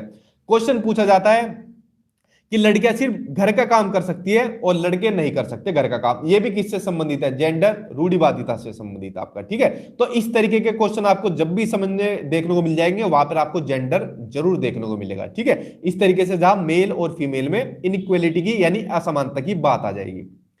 चलिए बढ़ते अब आपके अगले क्वेश्चन के ऊपर। एक भाषा शिक्षक के रूप में सबसे बड़ी चुनौती है, क्या है वो आपको बताना है। बहुभाषिक कक्षा के शिक्षण के लिए उचित रणनीतियां तैयार करना। दूसरा, बच्चों को भाषा सीखने के महत्व से परिचित कराना। तीसरा, बच्चों की भाषा को संचार साधनों के प्रभाव से मुक्त रखना। या फिर फोर्थ, भाषा संसाधनों का अभाव है। बताओ सही आंसर क्या होगा। सभी लाइक करिए, ये बोल रहे हैं लक्की जी। तो थैंक यू लक्की जी, मेरा काम आप लोग आसान कर देते हो, वीडियो को आप लोग लाइक करिए, हाँ बढ़ाओ ताकि आप लोगों का फायदा हो जाए। अभी तो 30 हुए, 29 हुए, अभी तो 70 करने हैं टोटल। पूरी पेडागोजी खत्म, आपकी हिंदी पूरी खत्म हो जाएगी आज, ठीक है। तो बने रहिए वीडियो तक, आज आपको कंप्लीट हो जाएगी। बस एक बार और पढ़ लेना अपने एग्जाम से पहले, हिंदी मत उठाना फिर आप, ठीक है। देखिए जो सही आंसर हो जाएगा वो सही आंसर हो जाएगा इसमें आपका फर्स्ट, कि भाषा शिक्षक के रूप में जो सबसे बड़ी चुनौती होती है बहुभाषिक कक्षा के शिक्षण के लिए उचित रणनीतियां तैयार करना। कि भाई जैसे मान लीजिए क्लासरूम है, वहां पर अलग अलग भाषा के बच्चे हैं, कोई हिंदी बोलता है, कोई पंजाबी बोलता है, तो वहां पर एक ऐसी रणनीति बनाई जाए ताकि बच्चों को इक्वली तरीके से हम लोग पढ़ा सके और इजिली पढ़ा सके, ठीक है। तो आंसर पहला सी हो जाएगा। चलिए, दो बार लाइक नहीं होता, एक ही बार लाइक होता है। दो बार लाइक कर दोगे तो लाइक भी नहीं रहता, ठीक है। तो एक ही बार लाइक करा करो।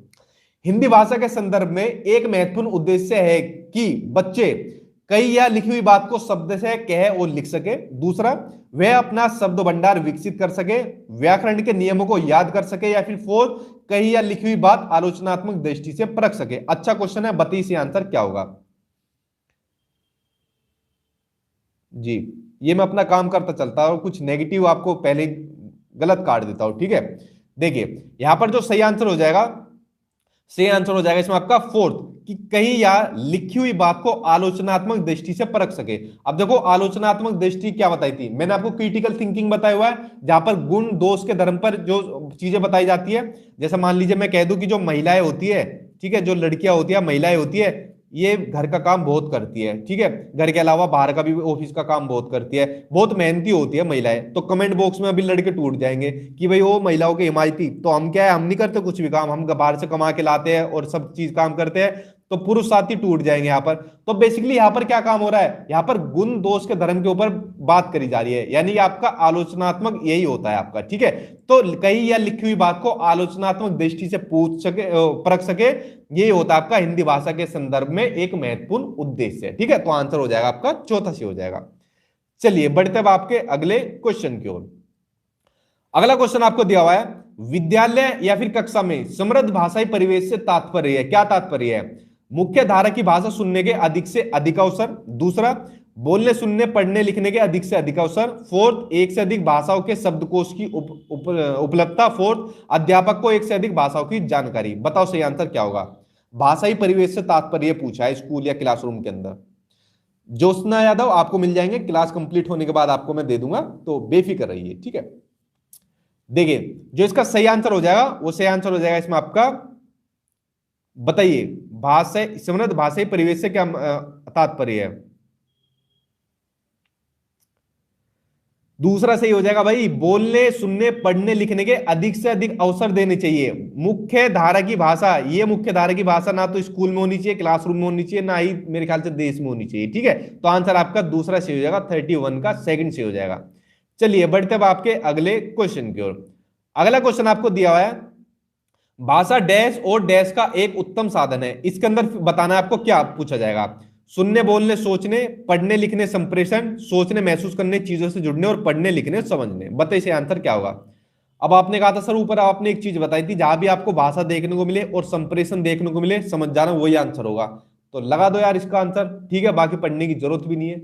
चलिए बढ़ते अब आपके अगले क्वेश्चन की ओर। अगला क्वेश्चन आपको दिया हुआ है, अपने विद्यार्थियों के भाषाई संबंधी क्रमिक विकास का आकलन करने के लिए आपकी निर्भरता मुख्य रूप से किस पर निर्भर है। पोर्टफोलियो के अवलोकन के ऊपर वेरी वेरी इंपोर्टेंट लगा लो, सीटेट के एग्जाम में जरूर पूछा जाएगा ये वाला क्वेश्चन भी आप सभी के लिए, ठीक है। मौखिक कार्य करवाने पर, गृह कार्य की उत्तर पुस्तिकाओं के अवलोकन पर, या फिर कक्षा कार्य के अवलोकन। बताओ सही आंसर क्या होगा। और सीटेट के एग्जाम में भाषा में जरूर आएगा यहां से क्वेश्चन। नोट्स चाहिए सर भाई, वीडियो के स्टार्टिंग में मेरा मोबाइल नंबर दिया हुआ है, इस मोबाइल नंबर पर मैसेज कर देना, आपको अपने सीटेट के सभी नोट्स मिल जाएंगे, ठीक है। तो उस पर आप मैसेज कर देना, क्लास के बीच में मैं इसलिए नंबर नहीं लिखता इस। देखिए जो इसका सही आंसर हो जाएगा, आज ही मैंने इसके ऊपर वीडियो अपलोड करी है पोर्टफोलियो के अवलोकन के ऊपर, इसके ऊपर वीडियो देख लेना। बहुत ही इजी भाषा में मैंने आपको समझाया हुआ है कि पोर्टफोलियो क्या होता है। कि भाई मान लीजिए पोर्टफोलियो एक फाइल होती है जिसमें बच्चे के सभी अभिलेख रखे जाते हैं, चाहे बच्चे की उपलब्धियां हो, चाहे बच्चे की कमियां हो, चाहे बच्चे की जो प्रगति होती है, उन सभी का लेखा जोखा ऐसी एक फाइल में रखा जाता है, यानी पोर्टफोलियो के अंदर रखा जाता है। तो अगर भाषा संबंधित कर्मिक विकास का आकलन करना है ना, तो पोर्टफोलियो के अवलोकन पर करना है। कि मान लीजिए पहली क्लास के बच्चे का पोर्टफोलियो बना लिया 1 साल का, इस पोर्टफोलियो के अंदर सारी चीजें होगी जो बच्चे से जुड़ी हुई होगी, जो चीजें मैंने आपको बताई। तो आकलन करने का कितना बढ़िया तरीका हो जाएगा ये, ठीक है। तो आंसर पहला सही हो जाएगा और कंफर्म आएगा पोर्टफोलियो आपके एग्जाम के अंदर। वीडियो देख लो, आज ही अपलोड करिए मैंने, डिटेल में चीजें बताई हुई है। अगला क्वेश्चन आपको दिया हुआ है, उपचारात्मक शिक्षण की सफलता किस पर निर्भर करती है, इसके ऊपर वेरी वेरी इंपोर्टेंट लगाओ, ये भी आपका कंफर्म आएगा। जिनको बोला हूं ना कंफर्म आएंगे, तो ये कंफर्म ही आएंगे। उपचारात्मक शिक्षण की सामग्री पर, भाषिक नियमों के ज्ञान पर, समय व अवधि पर, या फिर फोर्स समस्याओं के कारणों की सही पहचान पर। बताओ सही आंसर क्या हो जाएगा। ये कुछ नेगेटिव मिल रहे हैं तो काट दो, बाकी 3 में बताओ सही आंसर।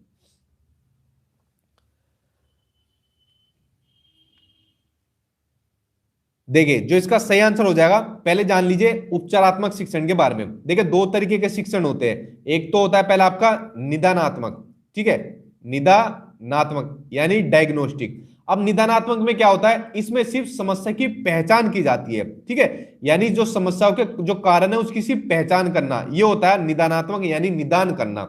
जैसे मैंने आपको एक एग्जांपल हमेशा देता हूं, ये वाला एग्जांपल, जैसे मान लीजिए कोई रोगी डॉक्टर के पास जाता है, तो डॉक्टर सबसे पहले जाते क्या काम करता है, रोगी की पहचान करता है, कि जो भी उसकी बीमारी है उसकी पहचान करेगा। जब उसकी पहचान कर लेगा डॉक्टर, फिर उसके बाद क्या काम करता है, डॉक्टर दवाई देता है, कुछ टैबलेट दे देगा, इंजेक्शन दे देगा। तो एज ए टीचर जब जब टीचर समस्या की पहचान कर लेगा बच्चे की, तो उसके बाद करता है वो उपचारात्मक शिक्षण करता है बच्चे का। कुछ टीएलएम यूज करेगा, यानी टीचिंग लर्निंग मटेरियल का यूज करेगा, अपनी शिक्षण विधिया कुछ अलग से चेंज करके देगा। तो समझ गए आप, सबसे पहले चीज होती है निदान, यानी पहले समस्या को पहचानना और उसके बाद फिर उसका उपचार करना। चलिए बढ़ते अब आपके अगले क्वेश्चन की ओर। बहुत ही महत्वपूर्ण क्वेश्चन है, आपके सीटेट में रिपीट होता रहता है ये वाला, उपचारात्मक निदानात्मक।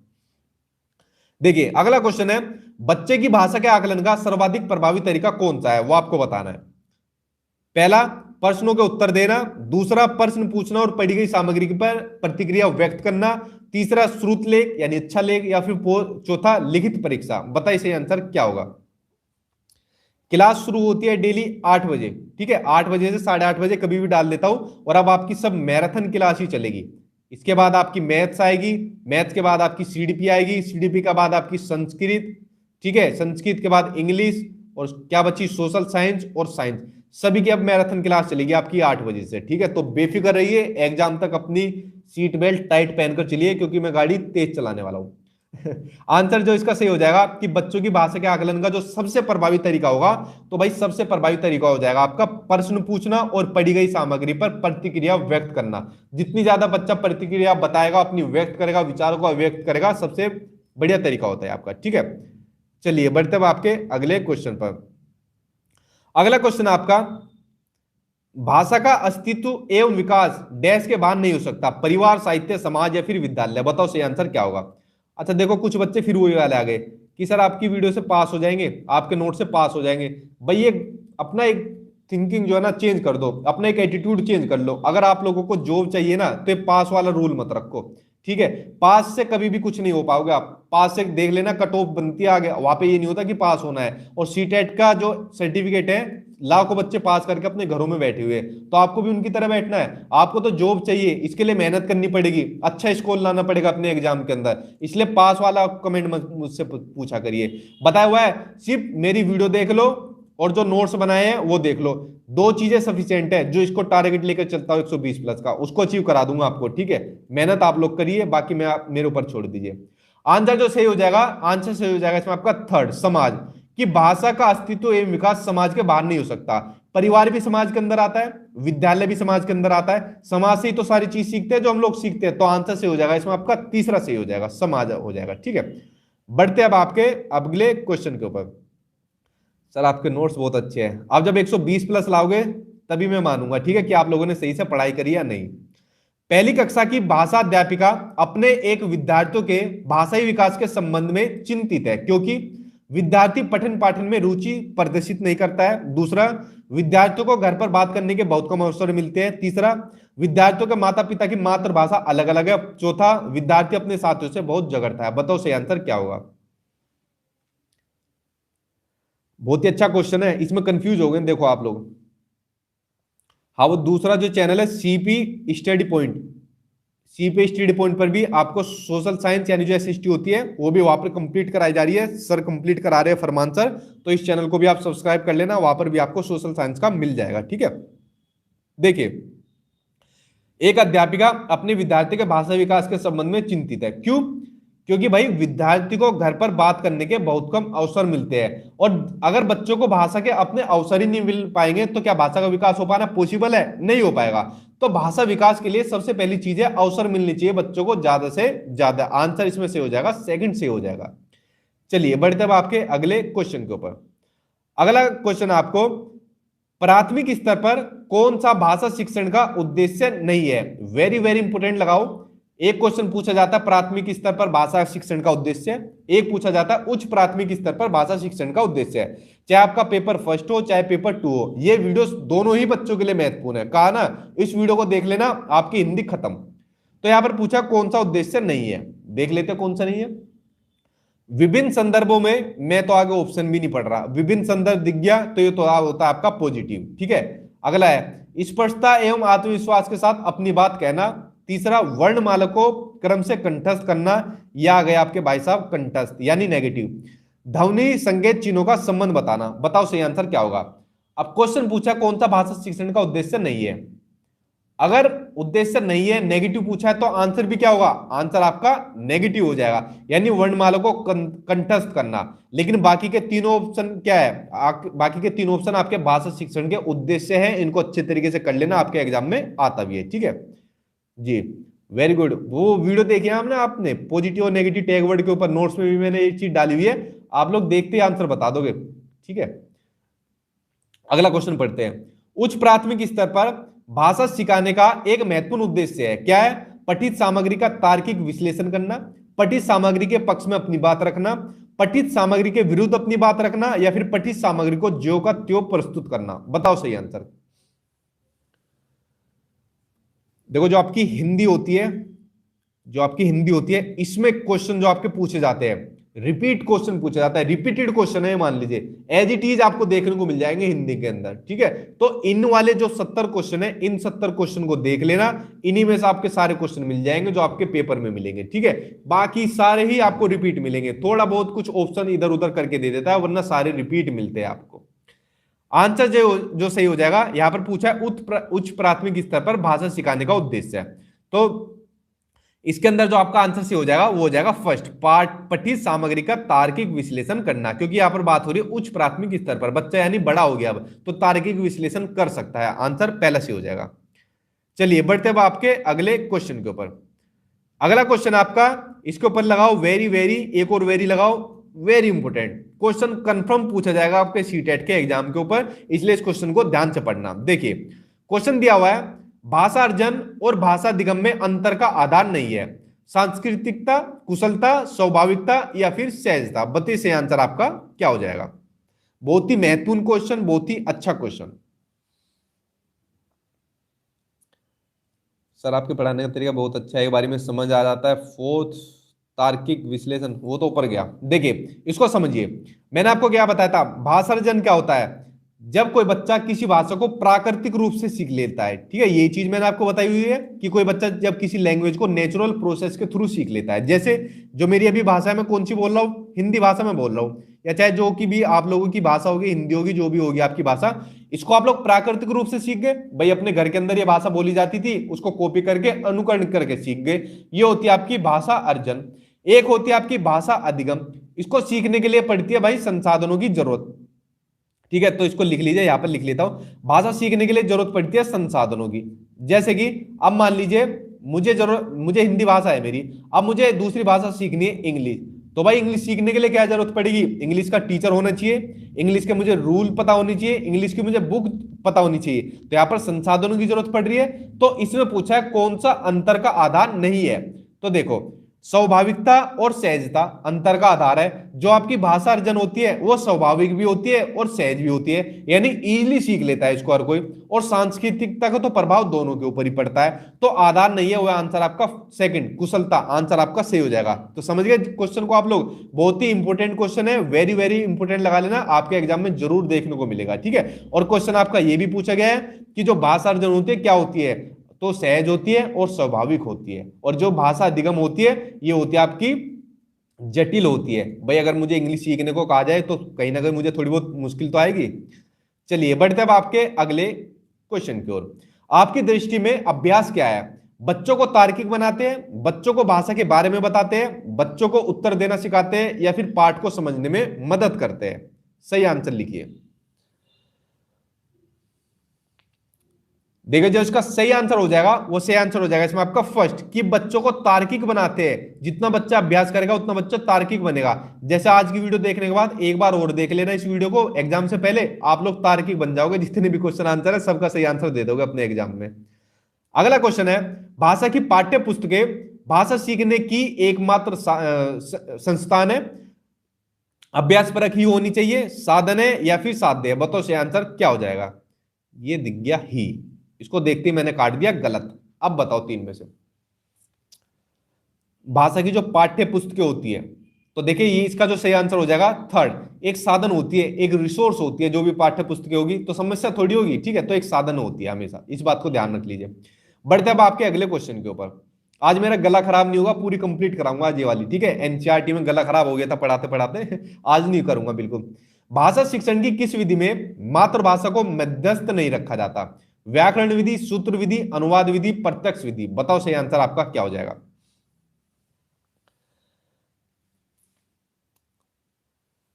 देखो जो सही आंसर हो जाएगा इसमें आपका सही हो जाएगा इसमें आंसर आपका फोर्थ, प्रत्यक्ष विधि। इसको इंग्लिश में बोल देते हैं डायरेक्ट मेथड, ठीक है, इंग्लिश के अंदर बोल देते हैं डायरेक्ट मेथड। और जितनी चीजें आप ये हिंदी के अंदर पढ़ रहे हो ना, ये आपकी इंग्लिश में भी यही आएगी, आपकी संस्कृत में भी आएगी, आपकी दूसरी भाषा में भी यही चीज आनी है सेम। तो आप हिंदी के साथ साथ अपने बाकी दूसरी सब्जेक्ट की भी तैयारी कर रहे हो। तो यहां पर पूछ रहा है मातृभाषा को मध्यस्थ किए बिना सीख जाते हैं। अब जैसे मान लीजिए मैं बोल रहा हूं हिंदी, अब उठाकर मुझे सीधा का सीधा अमेरिका के अंदर भेज दिया, अंग्रेजों के बीच भेज दिया। अब अंग्रेजों के बीच कौन सी लैंग्वेज बोली जाती है? इंग्लिश बोली जाती है। यार कुछ भी पल्ले नहीं पड़ रही, क्या बोलेंगे ना, तो अंग्रेज हिंदी को जानते, तो मेरी मातृभाषा की जरूरत पड़ रही है? नहीं पड़ रही, अंग्रेज लोग खुद ही नहीं जानते गोरे, ये क्या मुझे सिखाएंगे? तो लेकिन इनके बीच जब मैंने रहना शुरू कर दिया कि ये कैसे बोल रहे हैं, क्या क्या वर्ड बोलते हैं, तो शुरू में मेरे दिमाग में कम आएगी, धीरे धीरे थोड़ी बढ़ेगी, फिर बढ़ेगी, और धीरे धीरे मैं सीख जाऊंगा। यानी जब किसी भाषा को डायरेक्ट रूप से सीखा जाता है, प्रत्यक्ष विधि का मतलब है डायरेक्ट मेथड, यानी जब किसी भाषा को डायरेक्ट सीखा जाता है बिना मातृभाषा को मध्यस्थ बनाए, वो होती है आपकी प्रत्यक्ष विधि। समझ गए? चलिए बढ़ते अब आपके अगले क्वेश्चन के ऊपर। देखिए अगला क्वेश्चन आपका पोर्टफोलियो से संबंधित आ गया। ये दो टाइप के क्वेश्चन आपके पूछे जाते हैं पोर्टफोलियो से संबंधित। ऊपर मैंने आपको पहला बता दिया था, दूसरा ये है कि भाषा का पोर्टफोलियो हो सकता है परपत्रों का आकर्षक संग्रह, यानी जो फॉर्म होते हैं। दूसरा, परियोजना कार्यों का संगठित संग्रह, प्रश्नानुसार लिखित उत्तरों का संग्रह, या फिर प्रपत्रों का संगठित और क्रमबद्ध संग्रह? बताओ सही आंसर क्या होगा? वीडियो जरूर देख लेना, जिन बच्चों ने वीडियो देखी होगी अभी तक आंसर भी सही कर दिया होगा इसका। खतरनाक क्वेश्चन था। देखिए जो इसका सही आंसर हो जाएगा वो सही आंसर हो जाएगा इसका आपका फोर्थ, कि परपत्रों का संगठित और क्रमबद्ध संग्रह होता है। मैंने आपको बताया ना पोर्टफोलियो के बारे में भी आपको बताया, इस फाइल के अंदर बच्चों का सारा लेखा जोखा होता है कि भाई मान लीजिए बच्चे ने इस महीने में इतनी प्रोग्रेस करी, अगले महीने में उससे ज्यादा करी, अगले में इससे ज्यादा करी, ठीक है, यह कुछ उपलब्धि हासिल करी। तो इन सभी का एक संगठित होता है और क्रमबद्ध संग्रह होता है, क्रम से होता है पोर्टफोलियो के अंदर। बहुत ही महत्वपूर्ण होता है पोर्टफोलियो बच्चे के परिप्रेक्ष्य में। जब टीचर बन जाओगे तब आपको ये चीज बनाने को मिलेगी। अगला क्वेश्चन है, भाषा की कक्षा में यह जरूरी है कि, क्या जरूरी है? भाषा शिक्षक भाषा का पूर्ण ज्ञाता हो, भाषा शिक्षक बच्चे की उच्चारणगत शुद्धता पर विशेष ध्यान दे, भाषा शिक्षक बच्चे की वर्तनी को बहुत कठोरता से ले, या फिर स्वयं भाषा शिक्षक की भाषा प्रभावी हो? बताओ सही आंसर क्या होगा? ये दिख गया आपको नेगेटिव, काट दो इसको नेगेटिव, ठीक है। बताओ सही आंसर आपका अब क्या हो जाएगा तीन में से? हाँ, 5.5 लोग लाइव देख रहे हैं, तो सूर्य प्रताप बोल रहे सभी लाइक कर दो भाई, बिना कहे मेरे कहे कर दिया करो। इसलिए मुझे बार बार मैं वीडियो में कहता नहीं हूँ कि लाइक करो लाइक करो लाइक करो, कर दिया करो, आपको अच्छी लगती है तो। ठीक है, देखिए जो आंसर सही हो जाएगा 45 का आंसर सही हो जाएगा इसमें आपका 4, कि स्वयं भाषा शिक्षक की भाषा प्रभावी हो। तो भाषा की कक्षा में सबसे पहले महत्वपूर्ण चीज यही है। अगर मेरी भाषा प्रभावी नहीं होगी तो आप लोग देखोगे वीडियो को, लाइक करोगे नहीं, करोगे दूसरी वीडियो देखना स्टार्ट कर दोगे। तो सबसे पहली चीज खुद ही टीचर की भाषा प्रभावी होनी चाहिए, प्रभावपूर्ण होनी चाहिए। चलिए बढ़ते हुए आपके अगले क्वेश्चन की ओर।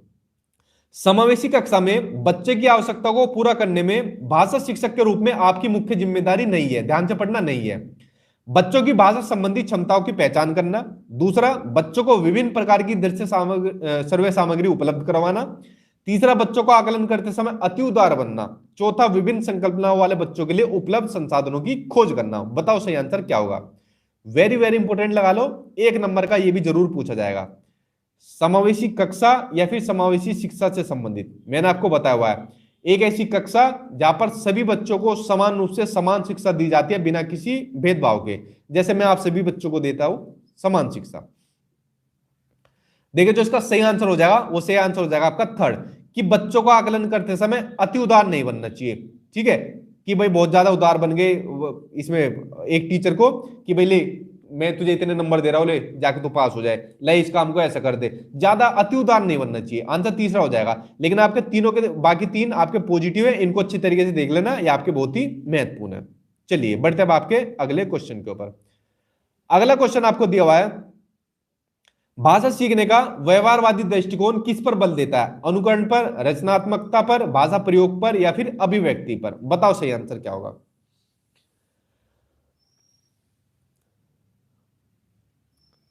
थैंक यू अनुराधा जी। आज ये खत्म है, हिंदी खत्म है, आज टोटल खत्म, इसके बाद मत पढ़ना हिंदी, बस एक बार और पढ़ना अपने एग्जाम से पहले। तो भाषा सीखने का व्यवहारवादी दृष्टिकोण देता है आपके अनुकरण पर बल देता है, यानी आंसर हो जाएगा इसमें आपका फर्स्ट 40 अनुकरण। देखो अनुकरण ये आपका पक्का पूछा जाता है आपके सीटेट का एग्जाम में। इसको बोलते क्या है, इसको बोल देते हैं मान लीजिए कॉपी करना, ठीक है, यानी नकल करना। वो वाले नहीं जो आप सीटेट के एग्जाम में अगले वाले या पिछले बच्चों से नकल करोगे, नहीं, कॉपी करना। जैसे बच्चा, छोटा बच्चा भाषा को अपने परिवार वालों से कॉपी करके सीख जाता है, वो होता है ये आपका अनुकरण करना। चलिए बढ़ते अब आपके अगले क्वेश्चन के ऊपर। अगला क्वेश्चन आपको दिया हुआ है कि एक समावेशी कक्षा में कौन सा कथन भाषा शिक्षण के सिद्धांतों के प्रतिकूल है। देखो क्वेश्चन ध्यान से समझना, प्रतिकूल, एक होता है आपका अनुकूल और दूसरा होता है आपका प्रतिकूल। अनुकूल का ये विलोम शब्द होता है प्रतिकूल। व्याकरण के नियम सिखाने से बच्चों का भाषा विकास शीघ्रता से होगा। बच्चे परिवेश से प्राप्त भाषा को ग्रहण करते हुए भाषा प्रयोग के नियम बना सकते हैं। भाषा परिवेश में रहकर अर्जित की जाती है, या फिर फोर्थ प्रिंट समृद्ध माहौल भाषा सीखने में सहायक होता है। बताओ सही आंसर क्या होगा। बहुत ही अच्छा क्वेश्चन है आपका, महत्वपूर्ण क्वेश्चन, भाषा शिक्षण के सिद्धांतों से लिया हुआ है आपका। देखिए प्रतिकूल पूछा है भाई, अपोजिट पूछा है, प्रतिकूल का मतलब है पॉजिटिव ओ नेगेटिव आपका, ठीक है, यानी विपरीत पूछा है। तो व्याकरण के नियम सिखाने से बच्चों का भाषा विकास शीघ्रता से होगा, ये प्रतिकूल है। लेकिन अगर भाषा शिक्षण के सिद्धांतों की बात करें तो तीनों के तीनों आपके ये क्या है, अनुकूल है, ये आपके तीनों पॉजिटिव है। ठीक है, तो आंसर आपका सही हो जाएगा पहला। लेकिन अगर क्वेश्चन प्रतिकूल की जगह पूछे, अनुकूल पूछे, और आपका पूछा भी जाता है, तो आपके ये तीनों में से कोई ऑप्शन आपके एग्जाम में देखने को मिलेंगे। ठीक है, चलिए बढ़ते अब आपके अगले क्वेश्चन की ओर। अगला क्वेश्चन आपको दिया हुआ है, भाषा सीखने सिखाने के संदर्भ में गृह कार्य का उद्देश्य होता है वो आपको बताना है। सीखने को विस्तार देना, अभिभावकों को प्रश्न करना, तीसरा बच्चों को कार्य करने में व्यस्त रखना, या फिर फोर्थ कॉपियां भरवाना। बताओ सही आंसर क्या होगा। ये क्या लिखा हुआ है, जायजा करमान, ये टाइपिंग वाले ने कुछ कर दिया होगा मुझे भी समझ नहीं आ रहा, चलो कर दिया सही से। देखिए जो इसका सही आंसर हो जाएगा वो सही आंसर हो जाएगा इसमें आपका फर्स्ट, कि सीखने को विस्तार देना। जो गृह कार्य देते हैं, जैसे मैंने अभी आपको होमवर्क दे दिया, आज की वीडियो देखने के बाद इस वीडियो को सिर्फ एग्जाम से पहले देख लेना, तो आपको ये होमवर्क दे दिया मैंने, एग्जाम से पहले देख लोगे तो सीखने को विस्तार दे देगा ये, यानी जितनी चीजें सीखी है उसको आपको विस्तार होगा, बढ़ावा मिलेगा। चलिए बढ़ते अब आपके अगले क्वेश्चन की ओर। अगला क्वेश्चन आपको दिया हुआ है कि भाषा सीखने सिखाने के संबंध में निम्नलिखित में से कौन सा कथन सही है। बच्चे स्कूल आने से पूर्व ही भाषा पूंजी से लैस होते हैं। बच्चे स्कूल आकर ही भाषा सीखते हैं, वेरी वेरी इंपोर्टेंट लिख लेना इस क्वेश्चन के आगे भी। बच्चे अपने परिवार से ही भाषा सीखते हैं, या फिर फोर्थ बच्चे स्कूल में मानक भाषा का ही प्रयोग करते हैं। बताओ सही आंसर क्या हो जाएगा। बहुत महत्वपूर्ण क्वेश्चन, ये मैं तब तक इनको पकड़ लेता हूं। ये दिख गए ना, ही जिस भी ऑप्शन में ही दिखे, केवल दिखे, मात्र सिर्फ ओनली दिखे, उन ऑप्शन को देखते कर दो गलत। अच्छा ये रहा हुई, एक और ही है। लो यार एक बार बता, देखो मैंने तो क्वेश्चन पढ़ने की जरूरत भी नहीं पड़ी होगी, ऑप्शन ये तीन मुझको भाई साहब दिख गए, तीनों ही गलत काट दिए। आंसर जो सही हो जाएगा इसमें आपका, आंसर से हो जाएगा फर्स्ट, कि बच्चे स्कूल आने से पहले ही भाषाई पूंजी से लैस होते हैं। यानी भाई एक बार बताओ, जो बच्चे की मातृभाषा होती है तो बच्चा अपनी मातृभाषा की तो नॉलेज होती है, और बच्चा स्कूल आने से पहले अपने साथ कुछ ना कुछ अनुभव लेके आता है। पहले क्या धारणा थी कि बच्चा एक कोरी स्लेट के समान है, यानी ब्लैंक पेपर के समान है बच्चा, बच्चों को कुछ नहीं पता, ये पहले धारणा थी। लेकिन अब ये धारणा बिल्कुल गलत हो चुकी है। अब धारणा ये है कि जब बच्चा स्कूल आता है तो स्कूल में अपनी मातृभाषा को साथ लेकर आता है, अनुभव साथ लेकर आता है, और बहुत सी चीजें साथ में लेकर आता है। ठीक है, तो इसलिए ये धारणा गलत है कि खाली स्लेट होती है, कोरा कागज बच्चा होता है। बहुत ही अच्छा क्वेश्चन था, महत्वपूर्ण क्वेश्चन था। बढ़ते अब आपके अगले क्वेश्चन की ओर। भाषा शिक्षण में खेल का सर्वाधिक महत्वपूर्ण स्थान है, क्योंकि भाषा शिक्षक को कम श्रम करना पड़ता है, खेल भाषा को विस्तार देते हैं, खेल में आनंद आता है, और खेल में शारीरिक विकास होता है। बताओ सही आंसर।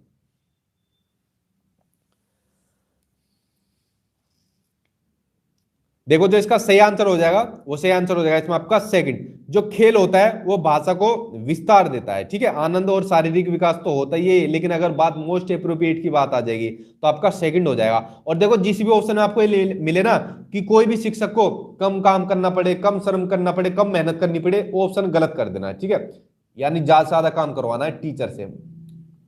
अगला क्वेश्चन आपको दिया हुआ है, भाषा सीखने में होने वाली त्रुटियों के संदर्भ में कौन सा कथन सत्य नहीं है। देखो त्रुटियों का ऊपर एक क्वेश्चन बताया था, उसी से जुड़ा हुआ ये क्वेश्चन है। ये दो टाइप के क्वेश्चन आपके एग्जाम में पूछे जाते हैं, त्रुटियां यानी एरर से संबंधित। तो कौन सा कथन सत्य नहीं है वो आपको बताना है। चलिए पढ़ते हो ऑप्शन को। जो त्रुटियां होती है सीखने सिखाने की प्रक्रिया का एक अभिन्न अंग होती है, ये बिल्कुल सही बात है, ऊपर भी बताई गई थी ये वाली बात। त्रुटियां अस्थायी होती है, तो त्रुटियां अस्थायी होती है, बिल्कुल सही है भाई। त्रुटियां अगर किसी ने गलती कर दी तो उसका समाधान हो जाएगा। भाषा सीखने में होने वाली त्रुटियां स्थायी होती है, अभी जब मैंने स्थायी कह दिया, अस्थायी कह दिया तो स्थायी तो होगी नहीं, तो ये आपका नेगेटिव हो गया। तो भाषा सीखने में होने वाली त्रुटियां ये समझने में मदद करती है कि बच्चे के मस्तिष्क में क्या चल रहा है। तो तीनों ऑप्शन क्या है, ये आपके तीनों ऑप्शन पॉजिटिव से त्रुटियों से संबंधित है, यानी आपके पॉजिटिव है आंसर। ठीक है, लेकिन हमको क्या पूछा, कौन सा सत्य नहीं है, तो नहीं पूछा है तो नहीं का भाई नहीं लगा देंगे, आंसर तीसरा सही हो जाएगा। चलिए बढ़ते अब आपके अगले क्वेश्चन की ओर। अगला क्वेश्चन आपका कि भाषा अर्जित करने के संदर्भ में कौन सा कथन उचित नहीं है। भाषा को अर्जन करना, बच्चों को नियम बनाना सिखाया जाता है, यह एक सहज प्रक्रिया है, यह एक स्वाभाविक प्रक्रिया है, और बच्चे भाषा के नियमों को आत्मसात करते हैं। देखो अभी ऊपर आपको मैंने एक्सप्लेन कर दिया, सेम क्वेश्चन आपका आ गया, इसलिए मैंने कहा था वेरी वेरी इंपोर्टेंट, आपके एग्जाम में जरूर आएगा। भाषा अर्जन का मैंने बताया था, जब बच्चा किसी भाषा को प्राकृतिक रूप से सीख लेता है, नेचुरल प्रोसेस के थ्रू सीख लेता है, वो क्या होती है, वो आपकी सहज भी होती है, वो आपकी स्वाभाविक भी होती है, और नियम को आत्मसात भी कर लेते हैं। लेकिन बच्चों को नियम बनाना नहीं सिखाया जाता। तो क्वेश्चन पूछा है कौन सा उचित नहीं है, तो आंसर सही हो जाएगा इसमें आपका पहला ही सही हो जाएगा। ठीक है, चलिए बढ़ते अब आपके अगले क्वेश्चन की ओर। भाई वीडियो के स्टार्टिंग में मैंने नंबर दिया हुआ है, कुछ बच्चे नहीं जुड़ रहे हैं, ठीक है, तो आप लोग वीडियो के स्टार्टिंग में मेरा मोबाइल नंबर दिया हुआ है, उस पर आपको नोट्स मिल जाएंगे। अगला क्वेश्चन है, प्राथमिक कक्षाओं में रोल प्ले का उद्देश्य क्या होना चाहिए। बच्चों को अभिनय सिखाना, एक पद्धति के रूप में इसका उपयोग करना, विभिन्न संदर्भों में भाषा प्रयोग करने के अवसर देना। अब बताओ मुझे चौथा ऑप्शन पढ़ने की जरूरत है, नहीं पढ़ने की जरूरत है, क्योंकि जब भी आपको पॉजिटिव ऑप्शन पूछेगा, और ये आपको जरूर देखने को मिलेगा आपके सीटेट के एग्जाम में, तो देखते इसको सही कर देना। ठीक है, विभिन्न संदर्भों में सबसे पॉजिटिव आपका टैग वर्ड होता है ये वाला। ठीक है, तो आंसर आपका तीसरा सही होगा। चलिए बढ़ते अब आपके अगले क्वेश्चन के ऊपर। उस वीडियो को जरूर देख लेना आप लोग। पढ़ने का आरंभ होना चाहिए किससे होना चाहिए, वर्णमाला से, कहानियों से, कविताओं से होना चाहिए, या फिर अर्थपूर्ण सामग्री से होना चाहिए। यह भी आपका बहुत ही महत्वपूर्ण क्वेश्चन, बताइए सही आंसर। हाँ क्लास डेली होती है। देखो पढ़ने का जो आरंभ होना चाहिए वो अर्थपूर्ण सामग्री से होनी चाहिए। अब देखो बेसिकली सीटेट के एग्जाम में आपको किस टाइप के क्वेश्चन पूछे गए उनको थोड़ा सा देखते हैं, जो आपके एग्जाम में पूछे गए। देखो जब भी बात आ जाएगी पढ़ने की, तो पढ़ने में सबसे महत्वपूर्ण चीज होती है, जो भी पढ़ रहे हो उसका अर्थ आपको पता होना चाहिए। और कई बार सीटेट के अंदर अर्थ की जगह पूछा गया है भाव। ये दो चीज आपको पूछी गई है। पढ़ने वाली चीज का आपको भाव पता होना चाहिए और अर्थ पता होना चाहिए। जब भी पढ़ने का आरंभ करें या पढ़ने के लिए सबसे महत्वपूर्ण चीज होती है या फिर पढ़ने को सार्थक कब माना जाता है, तो ये दोनों चीजों का देखना आपके लिए जरूरी है, अर्थ और भाव को। बेसिकली इतना ही आपको पूछा जाता है और ये पूछा ही पूछा जाता है। देखो आ गए अब आपके नोम चोम्स्की। नोम चोम्स्की के अनुसार कौन सा कथन सही है? ऊपर मैंने आपको बता दिया था, फिर ये दूसरा क्वेश्चन आ गया क्योंकि यहां पर पूछा है इनकी अकॉर्डिंग जो बात पूछी है कि बच्चों में भाषा सीखने की जन्मजात क्षमता होती है। अब बताओ बाकी ऑप्शन मुझे पढ़ने की जरूरत पड़ेगी कि इन्होंने ये तो कहा था भाषा सीखने की जन्मजात यानी by innate by birth ability होती है बच्चे में, ठीक है, जन्म से ही सीख लेता है भाषा को। तो आंसर पहला ही सही हो जाएगा नोम चोम्स्की का। बहुत ही महत्वपूर्ण मनोवैज्ञानिक है, इनको कर लेना अच्छे तरीके से। पाठ के अंत में अभ्यास और गतिविधियों का उद्देश्य नहीं है, ध्यान से पढ़ना, कौन सा उद्देश्य नहीं है? भाषा का विस्तार करना, सृजनात्मकता का विकास करना, बच्चों को अभिव्यक्ति के अवसर प्रदान करना या फिर प्रश्नों के उत्तर सरलता से याद करवाना। बताओ सही आंसर क्या होगा? हाँ देखो कुछ बच्चे कह रहे हैं कि मेरे ज्यादातर क्वेश्चन सही जा रहे हैं तो दोबारा हिंदी पढ़ने की जरूरत नहीं पड़ेगी। सबसे आसान सब्जेक्ट होता है आपका हिंदी। जितनी चीजें करा रहा हूं उनको कर लेना। हिंदी आपका ऐसा सब्जेक्ट है 30 में से 30 ले आओगे, एक आधा नंबर गलत करोगे वरना 28 29 तो पक्का ले आओगे अपने हिंदी के अंदर, ठीक है। इतना ही आपके एग्जाम में आता है जो चीजें आपको बताई हुई है। देखो आंसर जो 57 का सही हो जाएगा वो सही हो जाएगा आपका फोर्थ, कि प्रश्नों के उत्तर सरलता से याद करवाना। यहां पर बात हो गई ना रोट लर्निंग की। रोट लर्निंग क्या होता है? आपका नेगेटिव वर्ड होता है और मैंने कहा था नेगेटिव को देख के गलत कर देना, लेकिन यहां पर पूछा आपका क्वेश्चन नेगेटिव कि कौन सा नहीं है, तो नेगेटिव नेगेटिव भाई भाई आंसर आपका यही सही हो जाएगा। लेकिन बाकी के तीनों ये आपके पॉजिटिव है, इनको अच्छी तरीके से देख लेना, ये आपके उद्देश्य होते हैं, ठीक है। बढ़ते हैं अब आपके अगले क्वेश्चन की ओर। आई होप आप लोग थके नहीं होंगे क्योंकि मैं भी नहीं थका हूं और 31 जनवरी तक हम लोगों को थकना भी नहीं है जब तक हम लोगों का एग्जाम क्रैक ना हो जाए।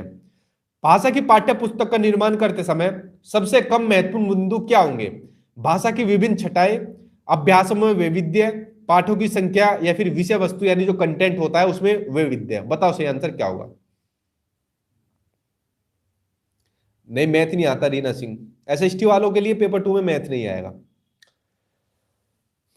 हिंदी व्याकरण नहीं कराऊंगा आपको, जो ग्रामर होती है देखो इसको ध्यान से समझ लो। जो आपका सीटेट होता है और जो सीटेट के अंदर आपकी हिंदी पूछी जाती है उसमें आपकी ग्रामर नहीं पूछी जाती।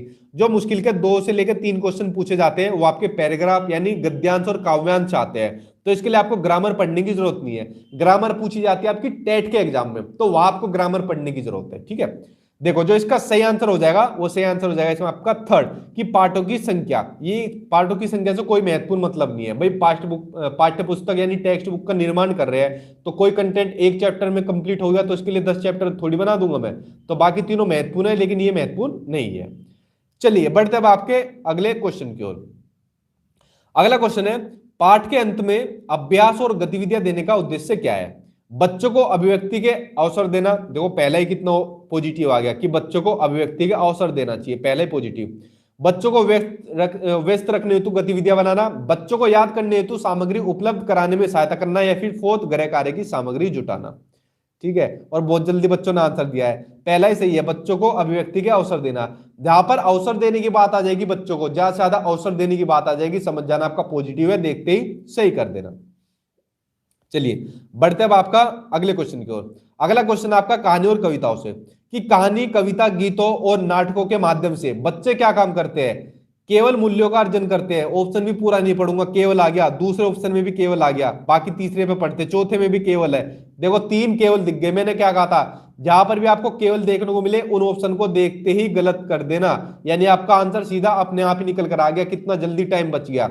यानी अपनी सांस्कृतिक धरोहर से जुड़ते हैं कहानी कविता और गीतों के माध्यम से, ठीक है। तो आंसर सही हो जाएगा इसमें आपका तीसरा सही हो जाएगा।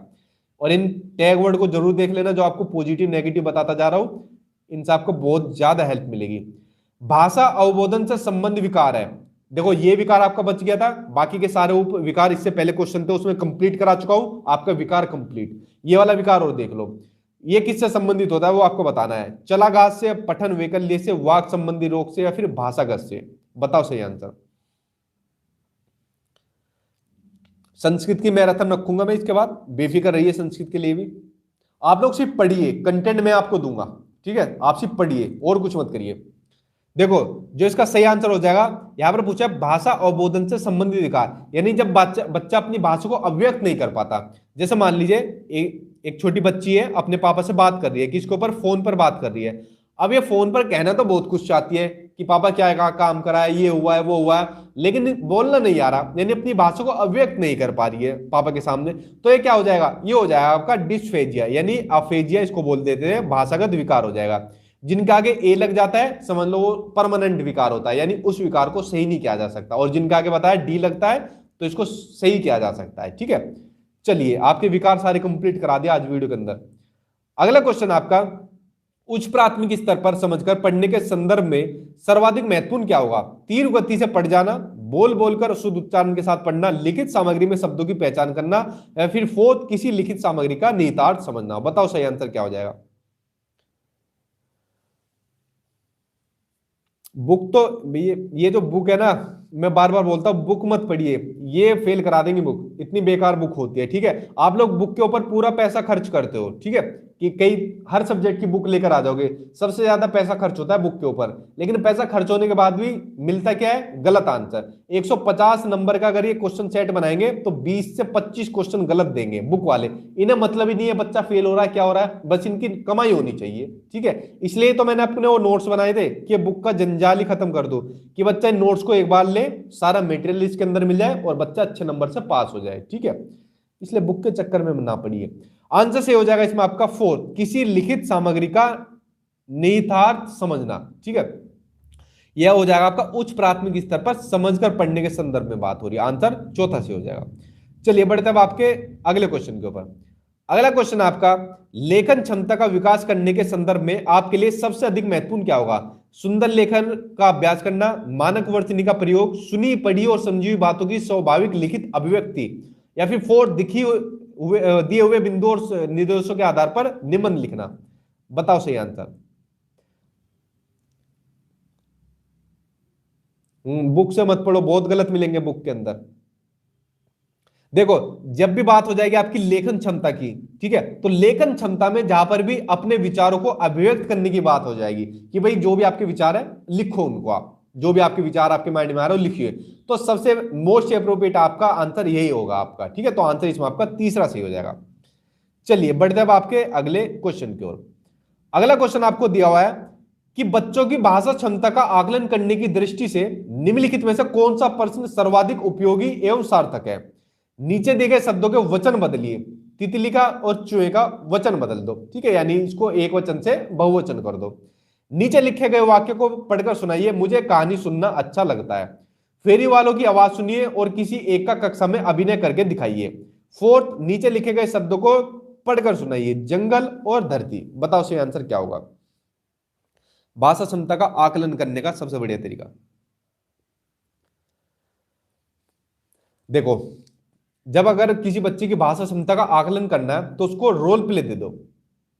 ठीक है, रोल प्ले दे दो बच्चों को कोई भी। जैसे यहां पर क्या रोल प्ले दे दिया, फेरी वालों की आवाज सुनो, फेरी वाले आवाज लगाते रहते हैं ना, आलू ले लो, मिर्ची ले लो, और क्या क्या बेचते रहते हैं, बहुत चीजें बेचते हैं। और किसी एक का, कोई भी एक फेरी वाले को ले लो, मान लो सब्जी वाला पकड़ लिया, क्लास में रोल प्ले करके दिखाओ, यानी अभिनय करके दिखाओ, तो बच्चा क्या काम करेगा, रोल प्ले करके दिखाएगा। एक बच्चा कहेगा आलू ले लो, गोभी ले लो, टिंडे ले लो, मिर्ची ले लो, कुछ भी कहेगा। दूसरा कहेगा हाँ भी कितने के दिए, वो कहेगा कि इतने के दिए, तो दूसरा बच्चा कहेगा नहीं यार सही सही लगा लो, इतने में लेना है तो ले लो। तो बेसिकली यहाँ पर इनके बीच में क्या हो रहा है, संवाद हो रहा है, यानी आपस में बातचीत करने का ज्यादा मौका मिल रहा है। तो रोल प्ले सबसे बढ़िया तरीका होता है भाषा क्षमता के आकलन करने का। आंसर तीसरा सही हो जाएगा। ठीक है, चलिए बढ़ते अब आपके अगले क्वेश्चन की ओर। अगला क्वेश्चन आपको दिया हुआ है कि बच्चों के लिए अतिरिक्त पठन सामग्री क्यों विकसित की जाती है? पहला, पढ़ने में रुचि जगाने व भाषा ज्ञान में वृद्धि के लिए। दूसरा, पढ़ने में रुचि जगाने एवं सामान्य ज्ञान में वृद्धि के लिए। तीसरा, भाषा ज्ञान बढ़ाने एवं साहित्यकारों में रुचि जगाने के लिए। फोर्थ, भाषा ज्ञान बढ़ाने और सामान्य ज्ञान में रुचि जगाने के लिए। बताओ सही आंसर क्या होगा? अलग से जो पाठन सामग्री क्यों विकसित करते हैं अतिरिक्त। ठीक है जी अंकित जी, मैं हूं तो किताब की जरूरत नहीं, बस मुझे आपकी एक चीज चाहिए, आप लोग मेहनत करते रहिए, मटेरियल मैं आपको पूरा दूंगा। ठीक है, ताकि आपका एग्जाम अच्छे नंबर से आप पास करो, बस आप मेहनत करिए, पढ़ते जाइए। एग्जाम नजदीक आ गया है, कभी आपको फिर वो चीज ना मिले यार काश सर की बात मान लेते उस टाइम पर, तो वो चीज आपके साथ ना आनी चाहिए। आंसर से हो जाएगा इसमें आपका कि पढ़ने में रुचि जगाने एवं भाषा ज्ञान में वृद्धि करने के लिए। आंसर इसमें पहले से है, मोस्टली बच्चों ने इसका आंसर सही भी दिया है। अगला क्वेश्चन पढ़ते हैं। अगला क्वेश्चन आपको बहुभाषिक और बहुभाषिक और बहुसांस्कृतिक कक्ष, इसके ऊपर भी लगा लो, वेरी वेरी इंपोर्टेंट, आपके सीटेट के एग्जाम में जरूर पूछा जाएगा। आपका बहुभाषिकता से संबंधित 1 नंबर का जरूर पूछा जाता है। ठीक है, देखो ये पूछा है कि ऐसी कक्षा में क्या करना चाहिए, बच्चों की मातृभाषा को समुचित सम्मान स्थान देते हुए मानक भाषा से भी परिचय कराना चाहिए। बच्चों को केवल, अब देखो केवल आ गया, बाकी का ऑप्शन पढ़ ही नहीं रहा मैं, देखते गलत काट दो इसको। अगला, बच्चों की मातृभाषा का ही, देखो ही आ गया, आगे पढ़ ही नहीं रहा, देखते गलत काटो। अगला, बच्चों की मातृभाषा का प्रयोग करना वर्जित है, यानी मातृभाषा मैंने क्या बताई थी, बच्चे की मातृभाषा बहुत ही महत्वपूर्ण होती है, उसको सम्मान देने चाहिए, ज्यादा से ज्यादा अवसर देने चाहिए, तो वर्जित नहीं कर सकते कि अपनी मातृभाषा में मत बोलो। आंसर क्या सही हो जाएगा, आंसर सही हो जाएगा आपका पहला सही हो जाएगा, बहुभाषिक कक्षा। ऐसी कक्षा जहां पर एक से ज्यादा भाषा के बच्चे रहते हो, कोई हिंदी बोलता हो, कोई पंजाबी बोलता हो, कोई कुछ बोलता हो, तो ये होती है आपकी बहुभाषिक कक्षा। तो बच्चों की मातृभाषा को समुचित स्थान देना चाहिए, सम्मान देना चाहिए और मानक भाषा से भी परिचय कराना चाहिए। बहुत ही महत्वपूर्ण क्वेश्चन है आपका सीटेट के एग्जाम में, आपका ये मान के चलिए कंफर्म ही पूछा जाएगा। बढ़ते अब आपके अगले क्वेश्चन के ऊपर।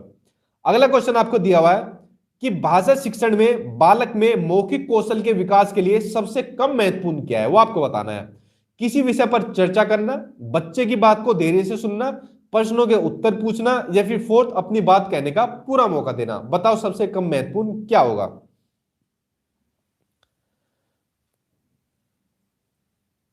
आज मैं फुल फॉर्म में हूं, आज पूरी हिंदी खत्म करके मानूंगा, बेफिक्र रहिए। ठीक है, और बाकी के जो मैराथन क्लास है उसमें सारे सब्जेक्ट कंप्लीट करा दूंगा, जितने भी आपके सब्जेक्ट पूछे जाते हैं। तो जितनी एनर्जी के साथ मैं लग रहा हूं, आप लोग भी लगिए। देखिए जो इसका सही आंसर हो जाएगा, वो सही आंसर हो जाएगा इसमें आपका थर्ड, कि प्रश्नों के उत्तर पूछना सबसे कम महत्वपूर्ण होता है। चर्चा करना, बच्चों की बात को ध्यान से सुनना और उनको अपनी बात कहने का पूरा मौका देना, ये मौखिक कौशल विकास के बहुत ही महत्वपूर्ण पक्ष होते हैं आपके तीनों के तीनों। तो तीसरा आंसर आपका कम होता है, लेकिन क्वेश्चन सबसे कम पूछा है तो यही आंसर आपका सही हो जाएगा। चलिए बढ़ते अब आपके अगले क्वेश्चन के ऊपर। देखते हैं आज आप में से कौन बच्चा टॉप करेगा। बहुत ही महत्वपूर्ण क्वेश्चन है जो आपके एग्जाम में पूछे जाएंगे, और जो आज टॉप करेगा तो समझ लो वो हिंदी को खा गया अच्छी तरीके से।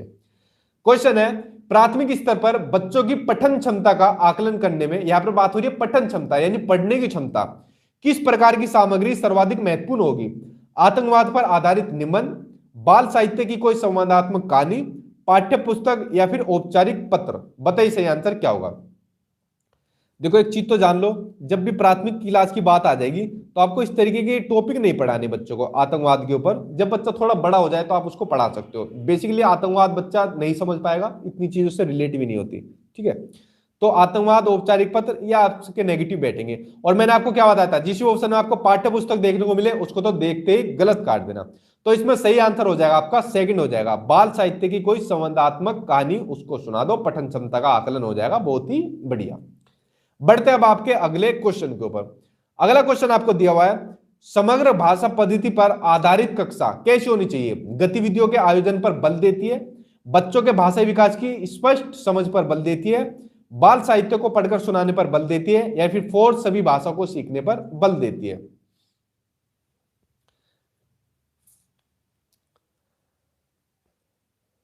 देखिए जो इसका सही आंसर हो जाएगा समग्र भाषा पद्धति। ठीक है, जिसमें सारी भाषाएं बोली जाती है, ऐसी पद्धति वो क्या काम करती है।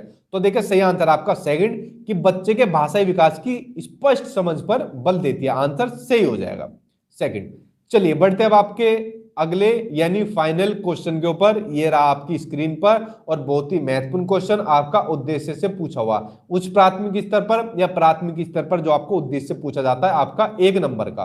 पढ़िए क्वेश्चन को ध्यान से, कि उच्च प्राथमिक स्तर पर भाषा सीखने सिखाने का एक उद्देश्य है साहित्य की गद्य एवं पद विद्याओं की रचना, हिंदी भाषा के समग्र इतिहास के बारे में जानना, भाषा की नियमबद्ध प्रकृति की पहचान और उसका विश्लेषण करना, व्याकरण के सभी नियमों को कंठस्थ करना। तो देखिए कंठस्थ आ गया, व्याकरण के नियम आ गए, ये ऑप्शन तो हो गया आपका गलत। बाकी 3 में से बताइए। कोई प्रैक्टिस सेट मत लो भाई आप, कोई भी मत लो। जो नोट्स के अंदर जितने भी मैंने क्वेश्चन आंसर लिए हैं 2011 से लेके, जो आपका सीटेट हुआ है 2011 से लेके अभी तक के सभी प्रीवियस ईयर के क्वेश्चन आंसर नोट्स के अंदर इंक्लूड किए हुए। उसके अलावा कोई प्रैक्टिस मत करिए, कई क्वेश्चन आपको रिपीटेड क्वेश्चन आपके सीटेट के एग्जाम में वहीं से मिल जाएंगे, तो कोई बुक मत लीजिए प्रैक्टिस के लिए। इसलिए मैं कहता हूं कोई बुक आपको नहीं लेनी है। देखो जो इसका सही आंसर हो जाएगा वो सही आंसर हो जाएगा इसमें आपका थर्ड, कि भाषा की नियमबद्ध प्रकृति की पहचान करना और फिर उसका विश्लेषण करना भाषा सीखने सिखाने का एक महत्वपूर्ण उद्देश्य होता है। उच्च प्राथमिक स्तर पर बात हो रही है यहाँ पर, ठीक है। तो फ्रेंड्स देखिए आज की वीडियो के अंदर मैंने 70 मोस्ट इंपोर्टेंट क्वेश्चन इंक्लूड कर दिए। इन 70 क्वेश्चन आंसर को ही आप लोग अच्छे तरीके से कर लेना, यही से आपके एग्जाम में क्वेश्चन देखने को मिलेंगे। अब ईमानदारी से मुझे अपना स्कोर बता दीजिए कितना आपका ईमानदारी से स्कोर आया है। उसके बाद नेक्स्ट वीडियो में मैं आप लोगों के कमेंट को दिखाऊंगा जो बच्चा टॉप करेगा, ठीक है। और इसके अलावा जो बच्चे नोट्स की पूछ रहे थे, ये रहा मेरा व्हाट्सएप नंबर, इस पर आपको मेरे सीटेट के नोट्स मिल जाएंगे। इनके अलावा कोई बुक मत लेना, कोई प्रैक्टिस सेट मत आप लोग लेना, कुछ भी अलग से कोई परचेज मत कर लेना। इनको ले लेना, सीटेट का एग्जाम 100% पास करा देंगे आपको अच्छे नंबर से, लेकिन सिर्फ पास ही नहीं करना, 120 प्लस ये माइंड में आप लोग रखना, ठीक है जी। बहुत ही अच्छा स्कोर बच्चों का जा रहा है, कुछ के कम भी है कुछ के ज्यादा भी है, तो कोई बात नहीं। तो फ्रेंड्स देखिए आज आपकी हो गई है हिंदी खत्म, टोटल आपकी हिंदी खत्म हो गई। अब जो नेक्स्ट क्लास आएगी उसमें आपकी संस्कृत आएगी, उसमें आपकी इंग्लिश आएगी, सीडीपी आएगी, मैथ्स आएगी, मैथ्स के अंदर न्यूमेरिकल पेडागोजी आएगी, आपकी सोशल साइंस यानी एसएसटी आएगी, और साइंस की मैराथन आएगी। मतलब कुल मिला के आपके सभी सब्जेक्ट की अब मैराथन क्लास में स्टार्ट करने वाला हूं, तो इनको अच्छे तरीके से आप लोग देख लेना, क्योंकि यही से आपके एग्जाम में क्वेश्चन बनेंगे जो चीजें मैं आपको बताने वाला हूं। तो फ्रेंड्स आई होप आपको वीडियो पसंद आई होगी, आपने एंजॉय किया होगा। कल मिलेंगे किसी दूसरे सब्जेक्ट की मैराथन के साथ, तब तक पढ़ते रहना और अपना ध्यान रखना। Good night, take care.